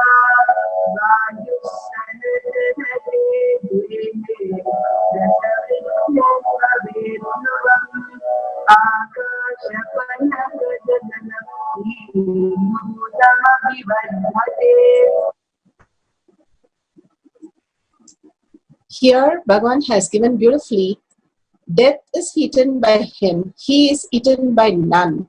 He manifests the highest powers of the Ashtama Siddhi, Garima, Anima, Lahima, Mahima, etc. The Vayu, wind energy, moves equally throughout his body. The juice of his body also are increased. Rasa Vriddhi, the nectar exuding from the eternal lotus, also increases in his body. Beautifully, Bhagavan says that death is eaten by him. Constantly, when we are born, the death timer clock starts ticking and the countdown starts. Only by doing the Thyaga of the perception world that we have, the identity that we are projecting outside, and the identity which we are holding inside, our opinion, our judgment, our thought current, our hate speech, continuously we are constantly really torturing ourselves, which reflects as a torture into the world of your reality. When we give up this identity and raise ourselves again and again, that my only source is Paramashiva, my only source is my Ishtadevata, Bhagavan himself who has come as Paramashiva for us. So, living that space of oneness with Paramashiva inside us as our ultimate, the Thyaga of the outer identity, instead of trying to analyze or trying to complain or trying to decide on what is being right given to you or wrong given to you, just giving up the whole identity, cleaning your body continuously, raising yourself into the higher reality, simply you will start experiencing the space of oneness with Paramashiva and manifesting the powers of Paramashiva.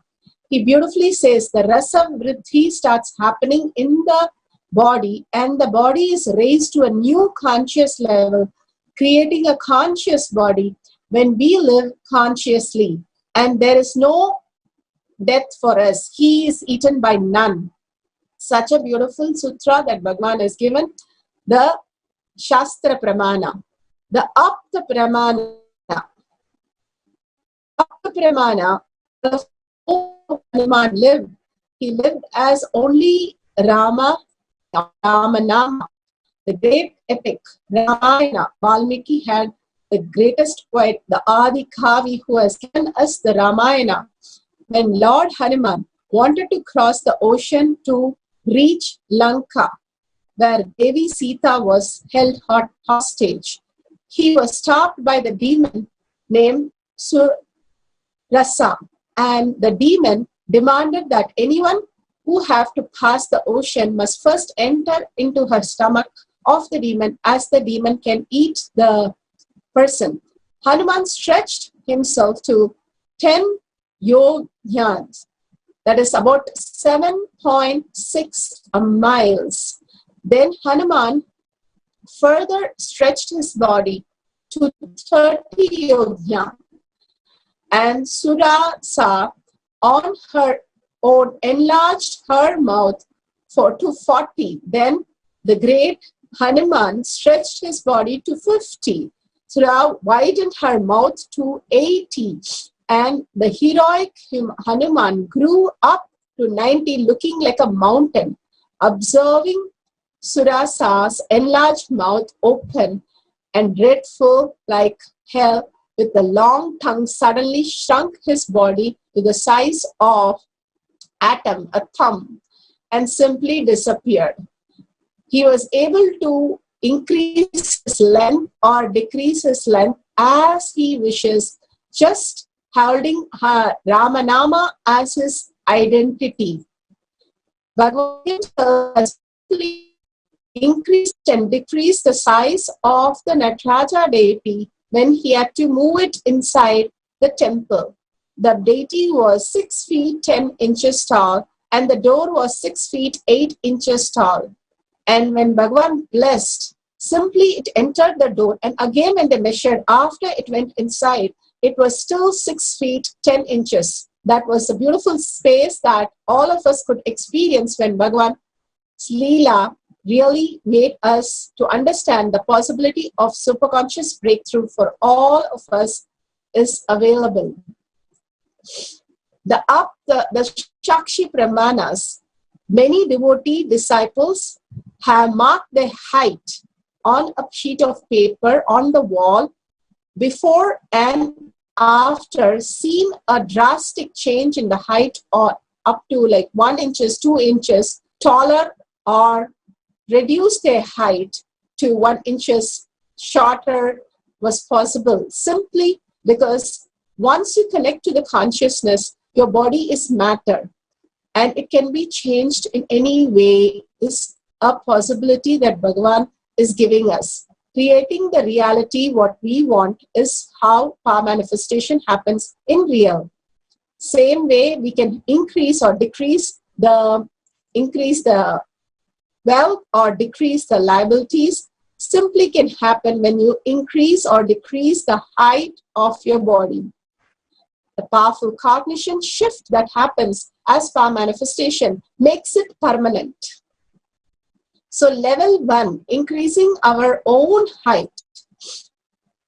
So you can go to the wall, stand against the wall, take a book and place it on a hard covered book, place it on your head and make a marking on the top. Make sure it's not tilted and declare that I am going to change the height and come back and measure it.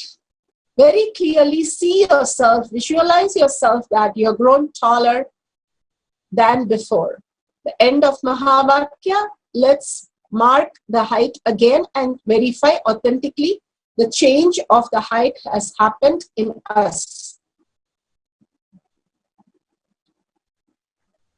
Now, after you mark, come back. Let's sit with the head, neck and spine in a straight line. Remember Bhagavan in your third eye. Again and again when we remember Bhagavan in our third eye, simply all that patterns just wither away because remembrance is liberation. Directly the anugraha starts happening in us.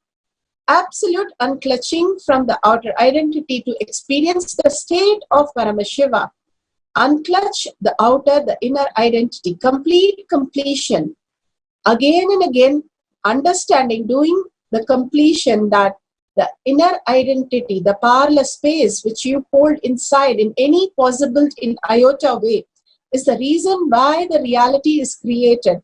When you simply drop the powerless space, you experience the space of oneness with Paramashiva. The space of oneness, breaking the boredom and tiredness and continuously being in oneness with Paramashiva, experiencing the space of Paramashiva. Do the Tyaga as Paramashiva is your only strength. Now declaring complete integrity with Bhagavan to become the being of Paramashiva. Your higher identity which you cherish becomes the reality, and more your higher identity manifesting power becomes your reality. You start enjoying it as your reality. The Paramashiva space in you has become real. Now, let's start with the Mahavakya.